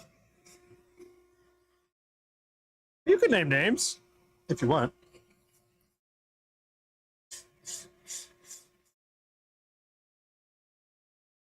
I mean, if it, let me rephrase that. You can name names if it was a matter of you worrying about name dropping in the chat or whatever. But who else? I don't mind.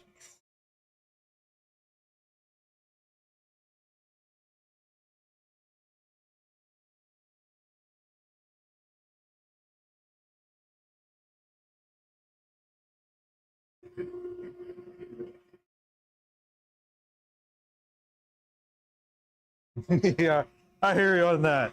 That's probably the safest thing to do.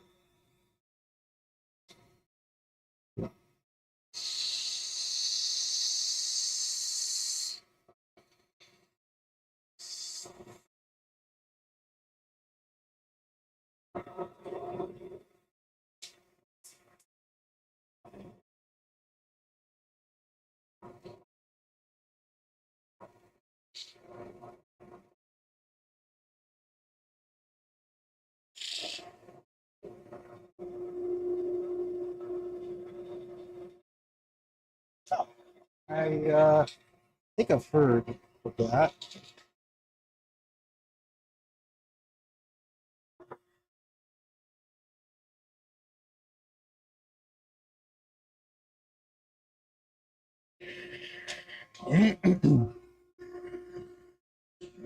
Real. Okay.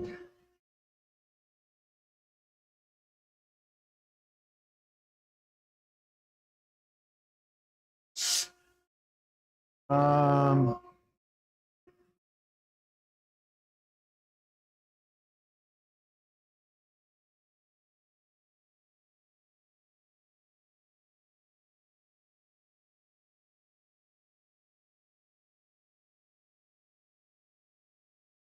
I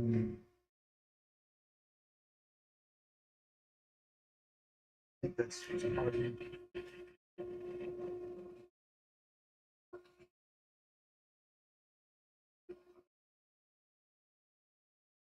it is a pretty cool pattern. Thanks.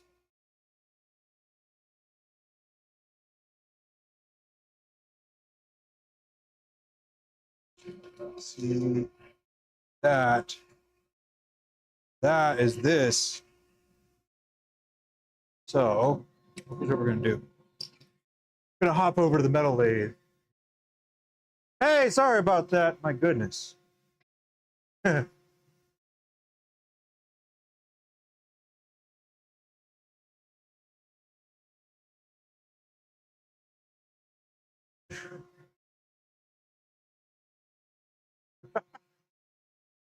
All right. Woodworkers, sorry. Hope you're doing well.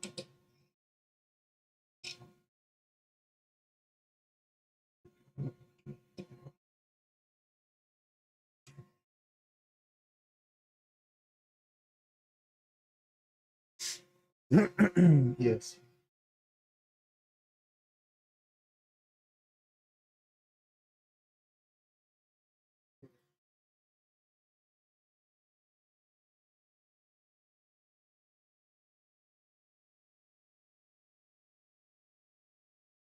Um, all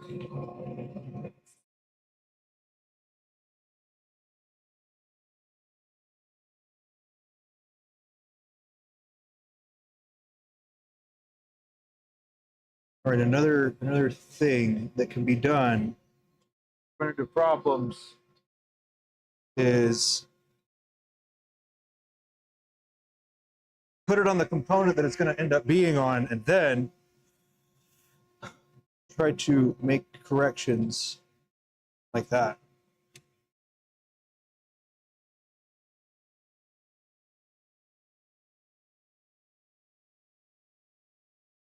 So, for example,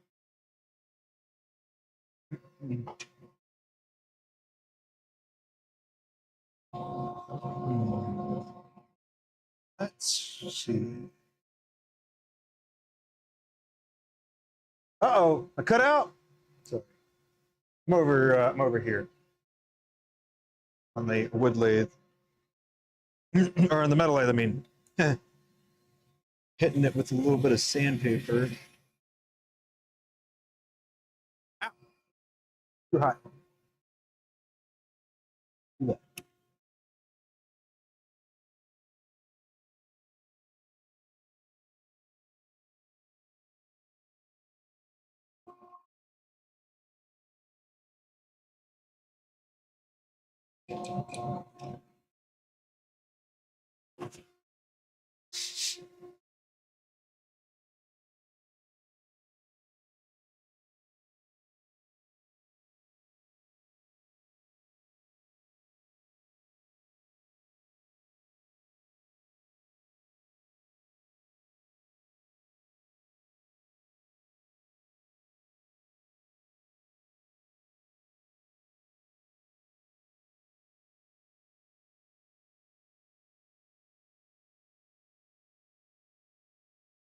Video stuttering. Huh. Is it okay now? Looks like everything is.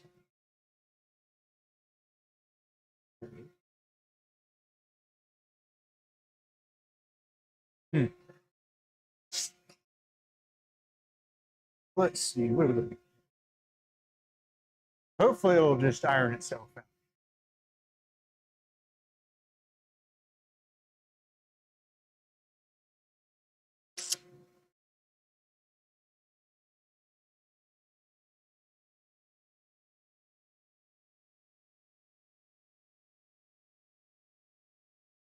Food.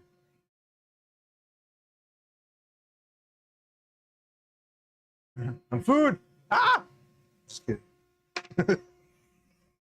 All right. I need to drop this down just a tiny bit more while I'm thinking about it. I'm working on it, rather.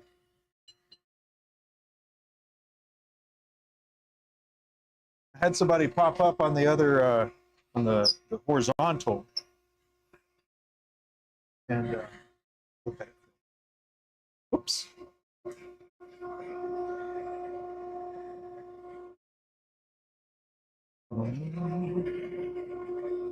Okay, so what we're going to do is do just a little bit of refining. This is just over a tiny bit.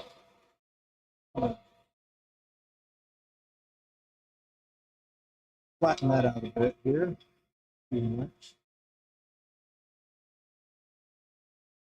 Oh.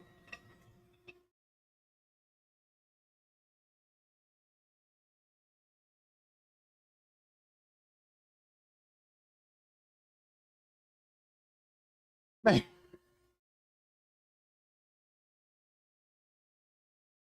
Woodworkers. DIY lemma.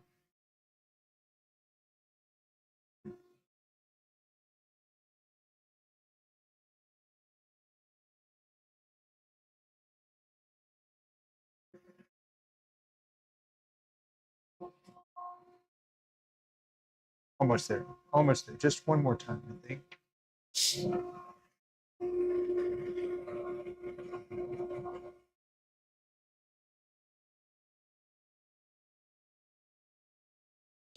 And we'll just like that.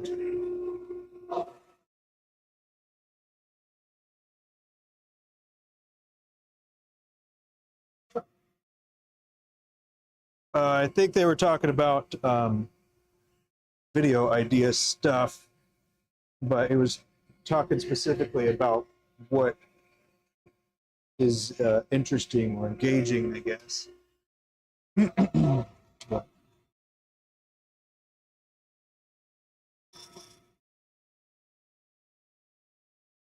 this is not how this should be.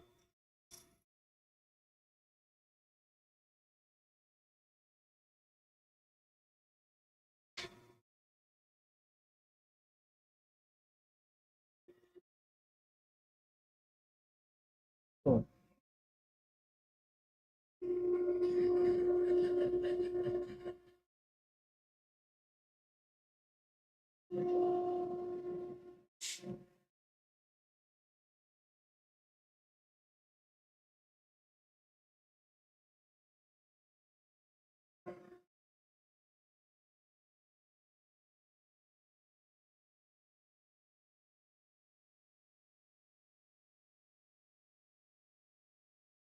Okay. There.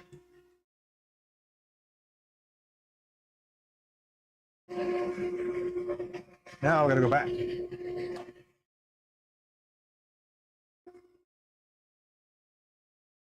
the other configuration we had here. I'll see if Abbie will actually reveal her ID. It's pretty cool. She's done one already. She's finished one of them, and it looks pretty cool. That's it. It is pretty awesome.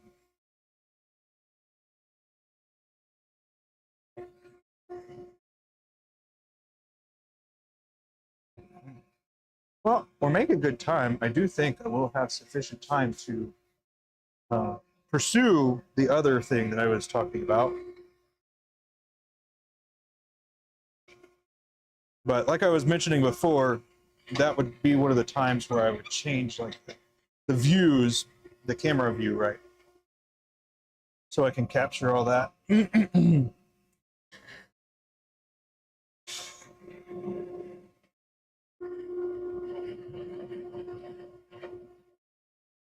Yeah. Yeah, she said she wasn't going to share it. I mean, we'll see. We'll see. I don't know if she's changed her mind.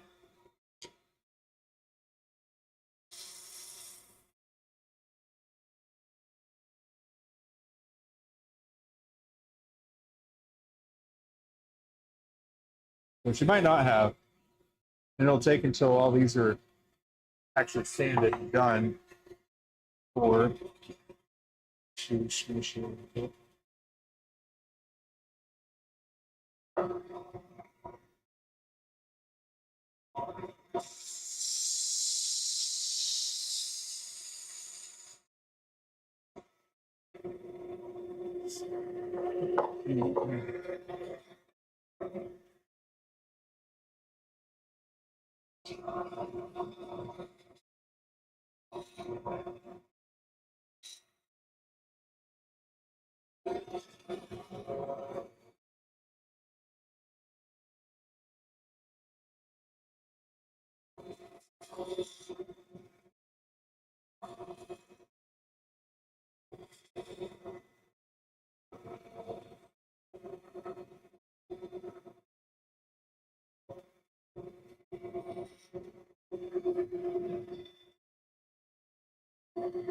You got an opal inlay going on the pen? That's awesome.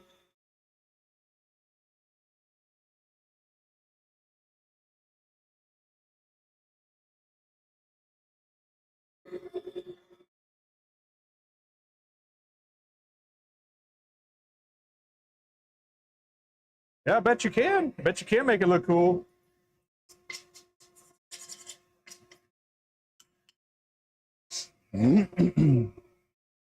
Heck yeah. It's gonna make it look awesome.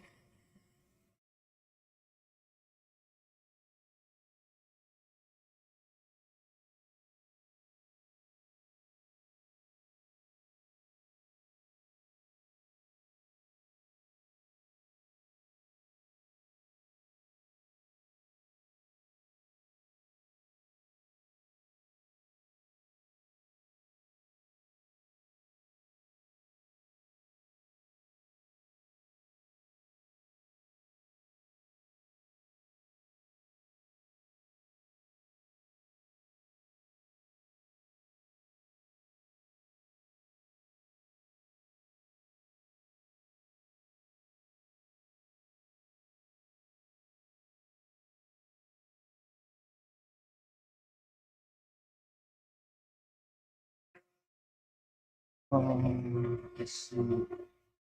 Put like a coffee ground or something at the end of it. No, not the ground. Yeah. Not a bad idea though.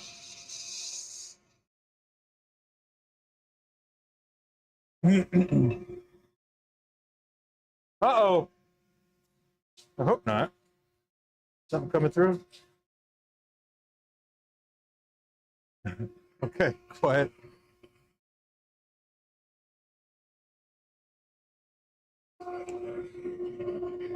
Sorry about that. Trying to speak up here and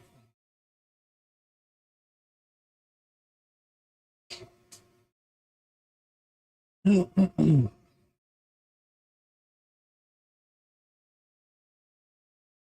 Have her come sit down for a moment. No worry, no worries. Sometimes I do pause for an unusually long time when got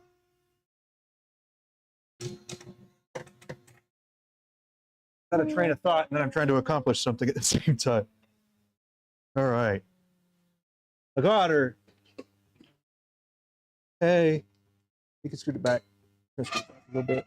There you go. So get yourself caught up, I reckon. There we go. Here you go. Pack it. You can smell it through the resin. It's really weird and very That's weird. fun. I cleaned some of those dice that people make, and some are incredible. They're so cool. I've definitely looked at those just because they're so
They can't.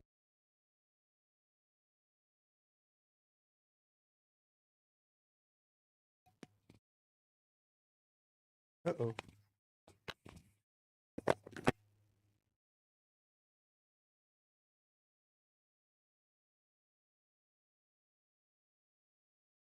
Sorry. I don't know where you heard, but now we're back. You heard me talking about beef. These beef not noodles. That needs to be pointed upwards. Well, it's falling down. It doesn't want to point upwards. It needs to point towards your face. It doesn't. Yeah. There. Good enough, I reckon. Heard nothing.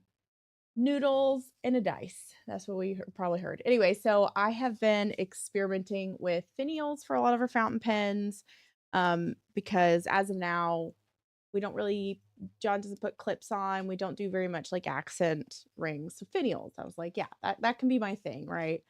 Putting cool stuff in finials. So I've used a few different materials, but when they announced the Mocha Mousse being the color of the year, and I knew I was going to do for the, like to do a colorway of it, I told John I was going to put a coffee bean in the top. So it's really hard to see on this camera. He's going to have to show you on one of the closer ones. But I sanded a Starbucks coffee bean.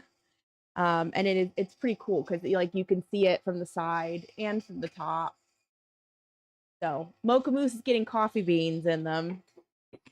And then I've got a rose gold nib in it because it matches so beautifully right now. But yeah, this is the first of them. Will you show a different, do you have another camera? Yeah. That you can hold it up? I'll switch it. Which button? Vertical brio. Let me turn this one too or no? No, but let me see. I got to turn it back to autofocus. Oh, it's already on. Weird. Shouldn't have been on. There it is. Here we go. I'm not in charge of all this computer stuff, as you know. Hold your hand behind it.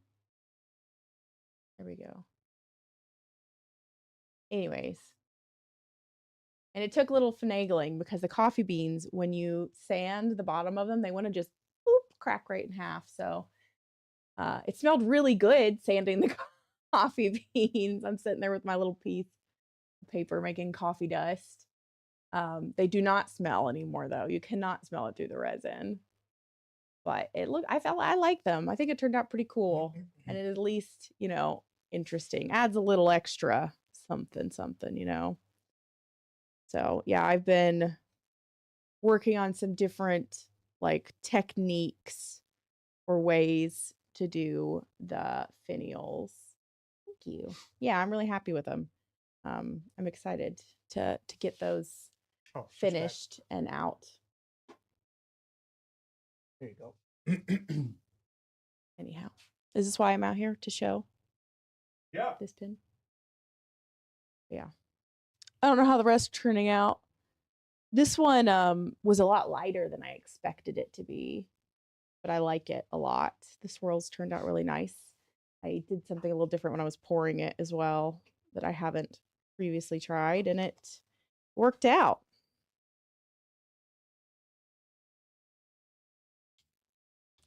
I got one more over Yeah, here. cool. And then one didn't make it. That's I have okay. to I'd have to fix. That's fine. Yeah, see, like some of them, this one turned out with a lot of the darker kind of chocolatey color in there. Chocolate. Chocolate. This one's like a lot lighter. Doesn't have much of the dark in it anyways. These are cool. You see how tight the swirls are in the pattern? Like there's less areas of the kind of solid shimmery colors, cool. You know what I mean? Here you go. Thanks. So this color of the year thing, you guys or others. Okay, so it is Pantone color of the year. They announce it every year. I don't know how they choose their color. It's not us picking it. So we go out, you know, like off of whatever Pantone's color of the year is. Last year was Peach Fuzz. The year before that was Very Perry, which was a not really periwinkle, like a bluish purpley. Anyways, Pantone. Pantone? Sounds right. I think that's how you say it. I don't know. I don't know why they come up with the color of the year every year, but they do. And yeah, a lot of people make stuff with whatever color they've announced. Now, weirdly, I've seen, and they're just a company. I don't even, do they sell paint? I don't know what they sell. But for whatever reason, they're the ones that people look to when they come up with a random color of the year. But I've seen other, yeah, I've seen other people like post their own colors that they picked for the year, various companies and things. But yeah, I feel like they're is it paint? Is paint what they do? I don't know. I think so. I think they sell paint. So they essentially share a swatch and a new color and name it the color of the year. So we've done it for the last few years. This is absolutely my favorite that we've done for sure. Wasn't a fan of the last couple years. Oh, and the glitter in this one is Eye Candy's. Oh, it's called something bronze. Hold on, let me look for a sec.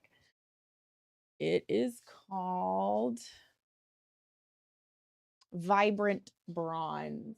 So it's like they're flaky looking sparkly ones under eye candy, but that's what the section is here. It's just the something bronze, and I put a tiny bit of brown alcohol pigment in there. So that's what the sparkles are in it. These, and unlike some different glitters and sparkles and stuff, these don't chip out at all. Like you can't feel them, whereas with some glitters you can feel if they've chipped out or like gotten cut off as it's being turned. And these never give me any issues, and I have a bunch of different of the sparkly colors. I have like gold, and I have bronze, and like a copper kind of color. Anyways, so highly recommend if you want that. Like, I don't know, it's a classy sparkle, I feel like. Some glitters push that, but it's a nice, not, I don't know, more subtle, I guess, for people that maybe aren't crazy about glitter pens or too many sparkles or whatever. Not that I think that that's a thing. I think you can never have too many sparkles. I like me some glittery, sparkly pens, but yeah. So I'll have to do all of the sand some more beans and do some more inlays once John's finished with these, and then they'll go over to me to sand them all. So hopefully this week. I don't want to wait. I would rather it not take too long into the year, because I know a lot of people will start coming out with their, various color of the year stuff. What's wrong? Kids, man. Are they doing anything? Not really. Yeah. They have bumps on a log. The kids have had a 4-day weekend. John's over them. Ready for them to go back to school. I'm not ready for them to go back to school. I bet I'm ready for them to do something productive, useful, enriching of some sort. They're not doing that. They're taking their day off. Multiple days off. The last time they had a dang day on. At school. Not at home though. Crazy. Anyways, I am inside packing orders today, and I have a lot, like 60 something. So I'm inside packing orders today. Oh, And did you get the swag shot back up? No, I haven't looked. I don't. I'll have to look into That's it. okay. I think it got taken down, and I'd have to figure that back out. Okay. Maybe not today. Sorry. Anyways. I don't want that. Oh. I don't need that. I guess I'm gonna put it back inside. You already did it. In the pin box. It turned out pretty cool. I really like these rose gold nibs. Go on the gram. No, I'm not showing it till they're done. I'm not slacking. John, it's taken him a few days. He was angry at the lathe the other day. Is it smacked his finger real good? It bit me. It did. And that is very frustrating when things aren't working out. I guess that's part of the keep on your own schedule. It's like we know that things have to be done, but it gets anyways. Sometimes there's too much freedom. John's biggest problem. Too many options. Well, then it's like there's not enough options. Anyways, nice to talk to you, Kevin. I'm gonna go back to packing packages in my warm office. Pressed a button. I don't know what it is. Pressed. Well, one of the propane tanks is now out. You're not the only one. And sometimes it goes that way for me when like you, especially when you're trying something new or you're like improving upon something, it doesn't work out and you just get to the point where you're like angry at it. It doesn't help staying there, doing it over again. Yeah, maybe. I don't know. I've been tired. Just feel like I'm recovering from all of the holidays and too many things. But I've been doing Plunder Storm now because that ends tomorrow, I think. And I bought all of the cool parrot mounts.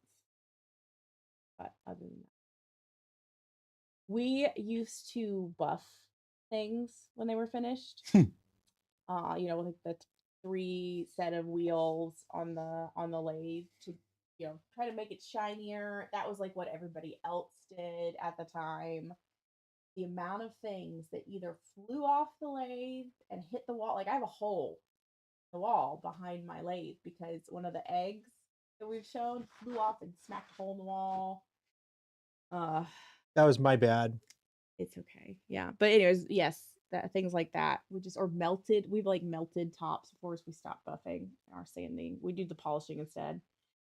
Is the 6-month subscription mount the snake one for the Year of the Snake, which I think is this year? The snaky one. I don't know. I think that's what it is because if it is, we did just get that for our subs. We have it by annually, I'm pretty sure. They got switched and we stopped playing for a while, but yes, I think we're back on the annual. But yeah, it's weird. We have several mounts that have that same kind of model. It's our like worms, or John has an eel or like a slime. It's some gross one that's. You're not gone yet. Oh, I forgot I gave it back. Anyways, and the dragons that I don't remember what they're called from Pandaria, like the cloud serpents is what they're called. They move when you fly them in this like weird, I don't know. I can't use like a kite. It bothers me too much. I can't use them. You're not moving. Why do you look like a kite? Yeah. You threw them. John likes to throw things sometimes when he gets really frustrated. But it's not good. One time I was trying to dry out or blow something out the end of a body or a cap with the air compressor, and it shot across the room, and it took us a while to find. We had to hunt for it. But anyways, the long serpenty mounts, they're cool looking, but they annoy me when I fly. I like small mounts. Is that a show pin that you launched? I feel like it was an important one. It was definitely important, and I don't remember if it was like a stratified. It could have been the show pin body. I think it I was found maybe the it. show pin body, and we're like, well, We don't even know how. I don't even know how it got to where it got to, because it was like under my casting bench all the way in the back. It was crazy. We did find it. Thank goodness. yes. Now I'm gonna leave. Okay. Okay, bye. See you later. Thanks for showing your pen. It's a good looking pen. Somebody else can have it. Oh, we'll spill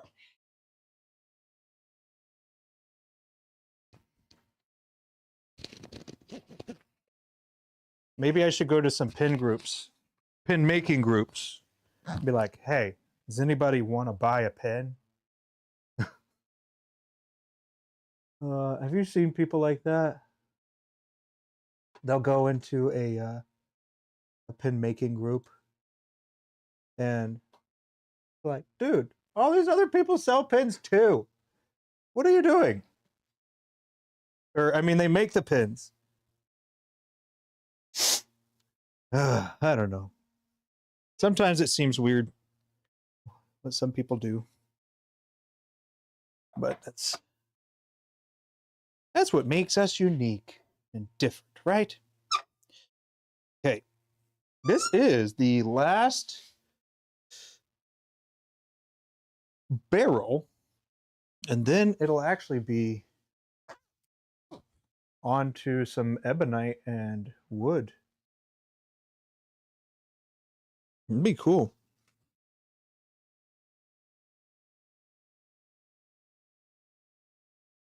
Yeah. There's a little noodle. It just outrage. Huh.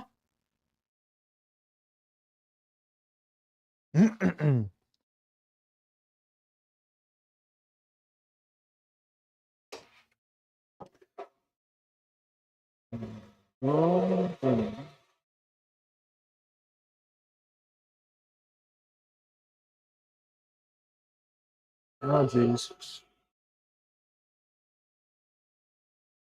Oh, we were watching the show The Land.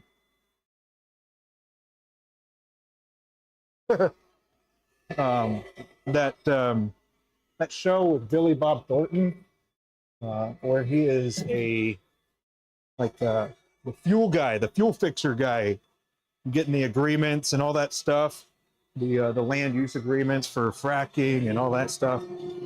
Anyway, it's pretty cool. It's a pretty cool show. Landman, that's right. Yeah, it's pretty cool.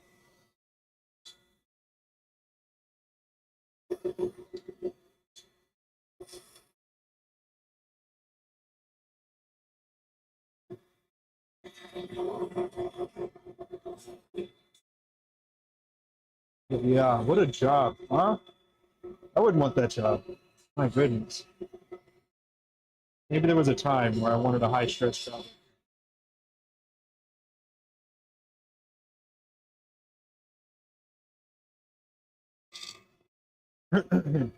Certainly is not that anymore.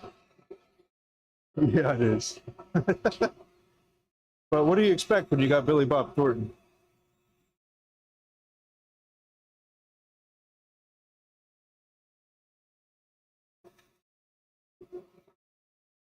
Did you watch Tulsa King? I enjoyed Tulsa King, like the first season.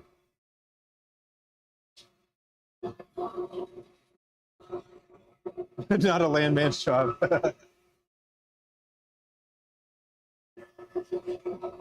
Well, that's interesting to know.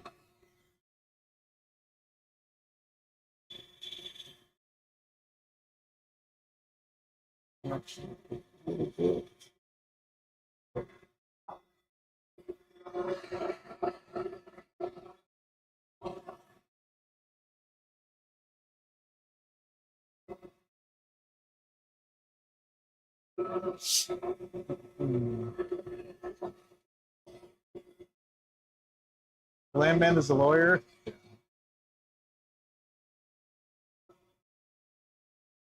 We only watched the first season of Tulsa King. We didn't watch the second.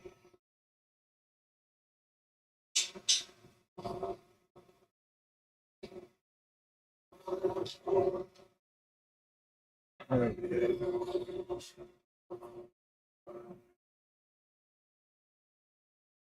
Hawkeye dude. You dealt with the landman and that's not him. Oh man. Couldn't imagine encountering somebody that was like him in person. It would be pretty I don't know. I think I would find that pretty obnoxious if my goal was to do the opposite of whatever he was trying to do. But fortunately, it's not my job.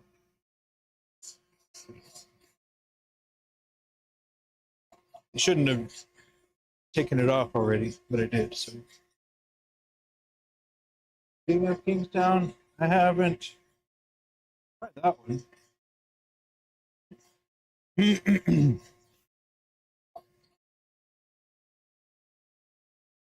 I like movies, and Abbie likes shows, so I do like a good beginning, middle, and end. For some reason, it just bothers me that the middle goes on forever. So I guess I'm one of those people sometimes. It's like, just end.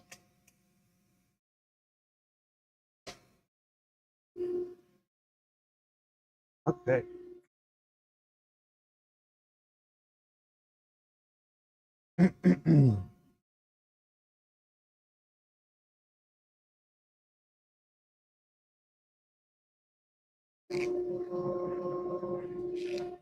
Okay, where are we? I must. Yeah, but yeah, I like movies typically. Um,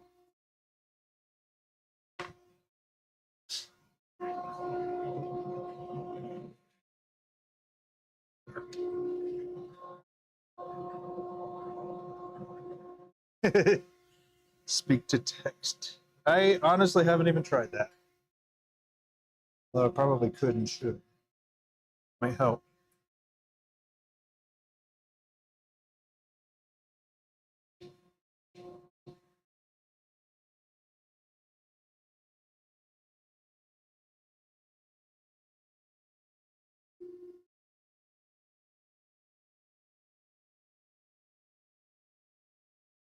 Oh, that's nice.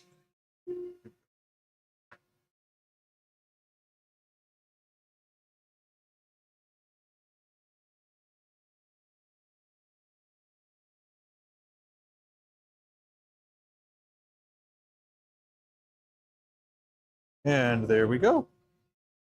Now we've got 5 heads. Go. Closer look at them. Here we go.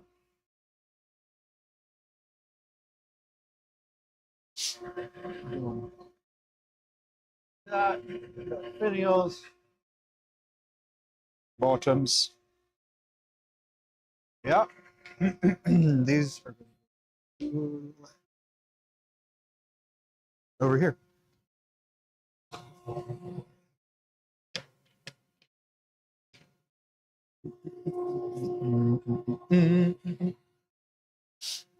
Okay. Now, let's go ahead and turn off Morty.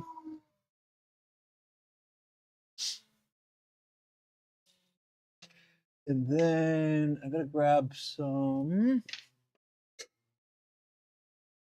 Let's see.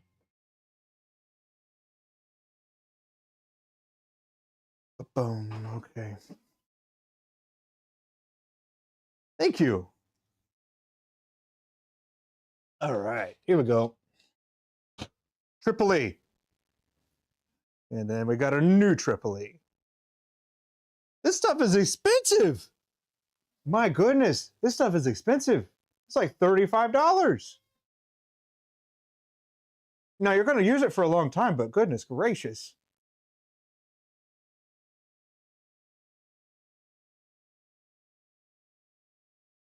Hmm.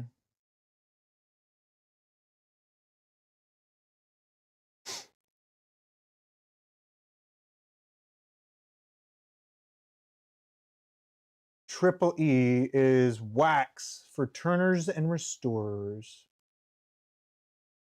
Let's see, use over French polish, lacquer, shellac, most surfaces. Can also be used over sanding, sealer, or a weak coat of shellac. Is a brilliant base for a waxed finish, which is my purpose here. Don't use anything under the shell of wax other than waxes.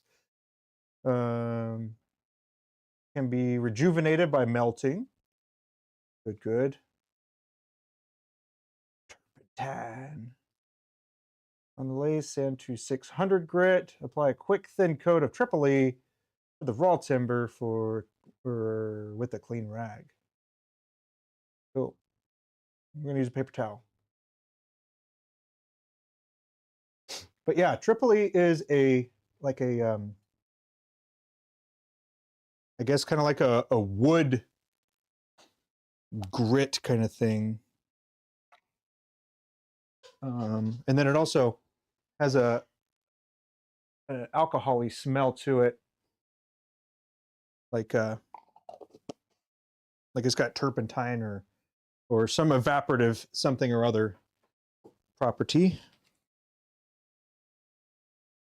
Okay. Let me get set up right quick for that. I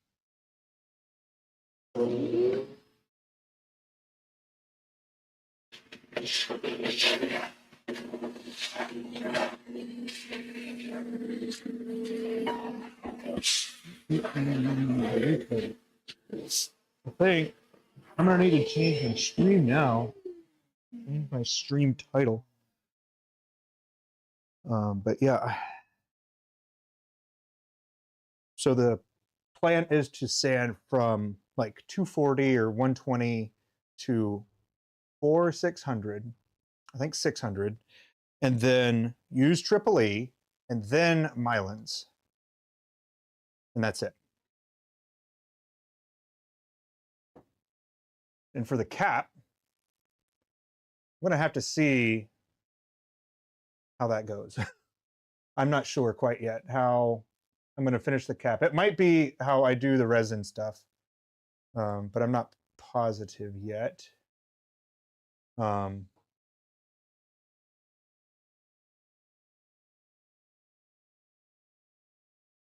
yeah. Now for the best way to get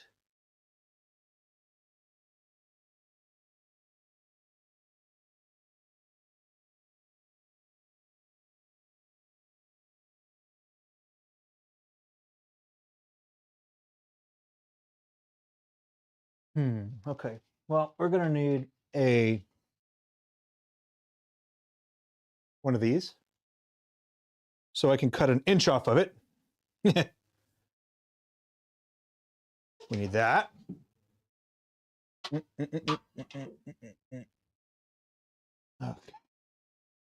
Can actually use my little template thing here now.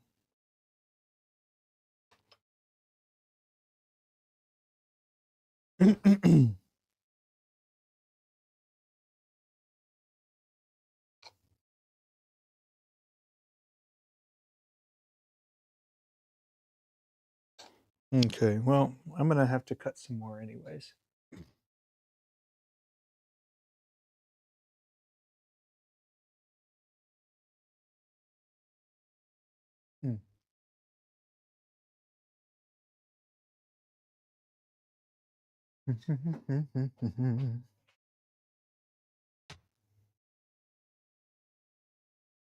I have one, but I don't think it will work right.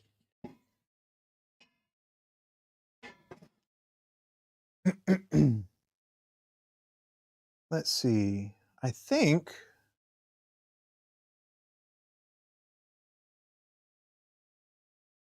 for video sake here, it might be better to do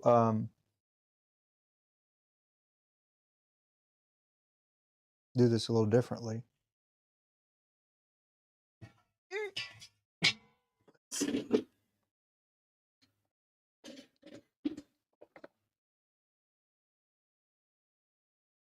Okay, so this is going to be the barrel. And this is going to be the cap, I think.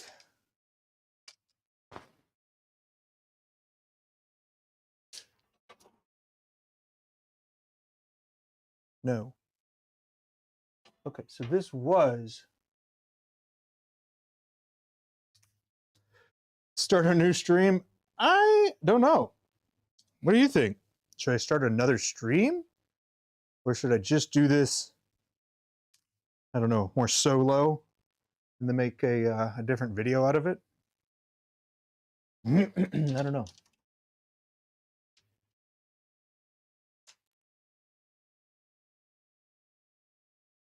Okay.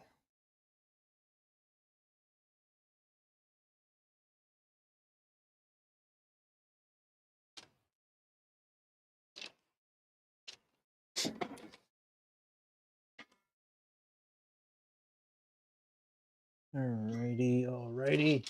Black, black, black. Okay.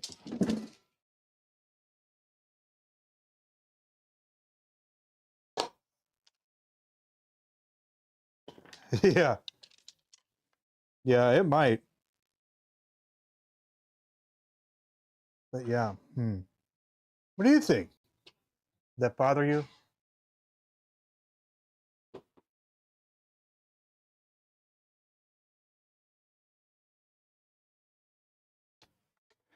But yes. We got this size and that size that I got to cut.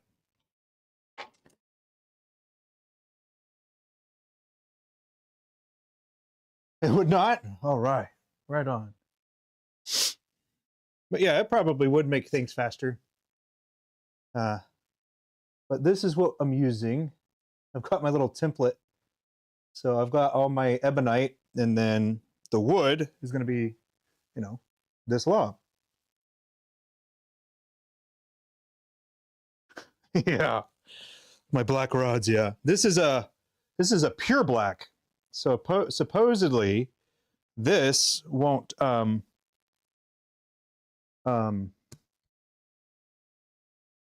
won't like gray or turn white over time, I guess.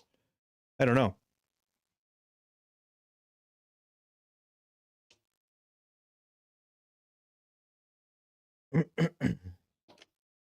But yes, I'll have to save that for something else.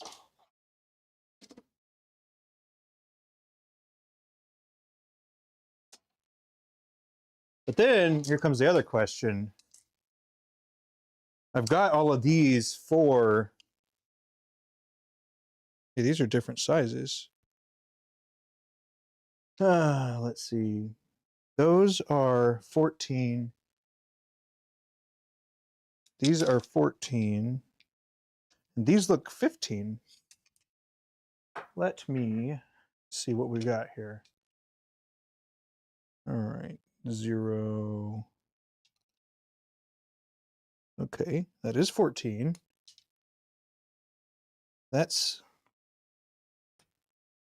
what? 15. Yes.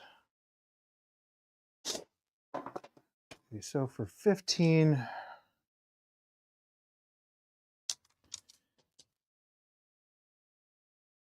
what was the 15s for? Maybe those were just for my sections? Because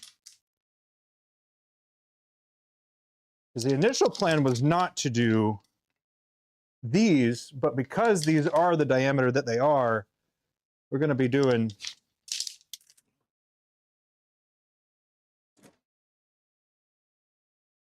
either custom ebonite section, which is what this is, a custom blank ebonite, right? But then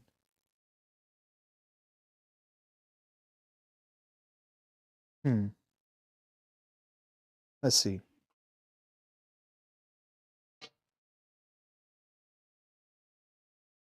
Custom. Let's see. What do you think? Custom ebonite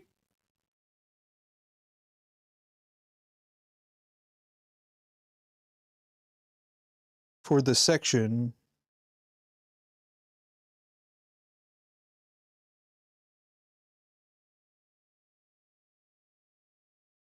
Then, so 14. Oh, hey, there you are.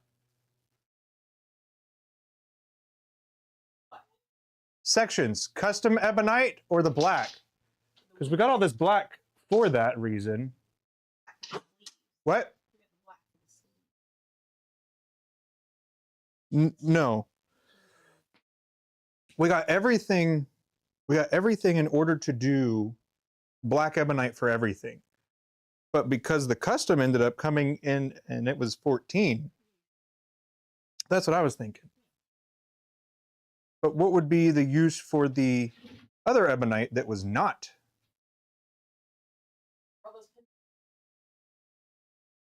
These are 14 millimeter. Okay.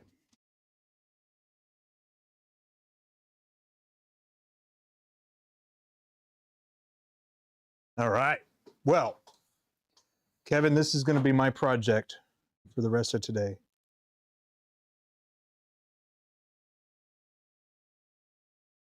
Oh. Wood pen. But I do think, for the sake of especially it being the first one, not really knowing how it's going to go, I think it would be beneficial probably to, yeah, do this. But yeah, later on, I'll see you around, man, for sure. And then I'll show updates as well. But yeah, probably going to be pretty quiet out here. But yes. Very well, good sir. Have a wonderful day, and I hope to see you later or next time, whichever one comes first. Thank you so much for hanging out, man. See you next time.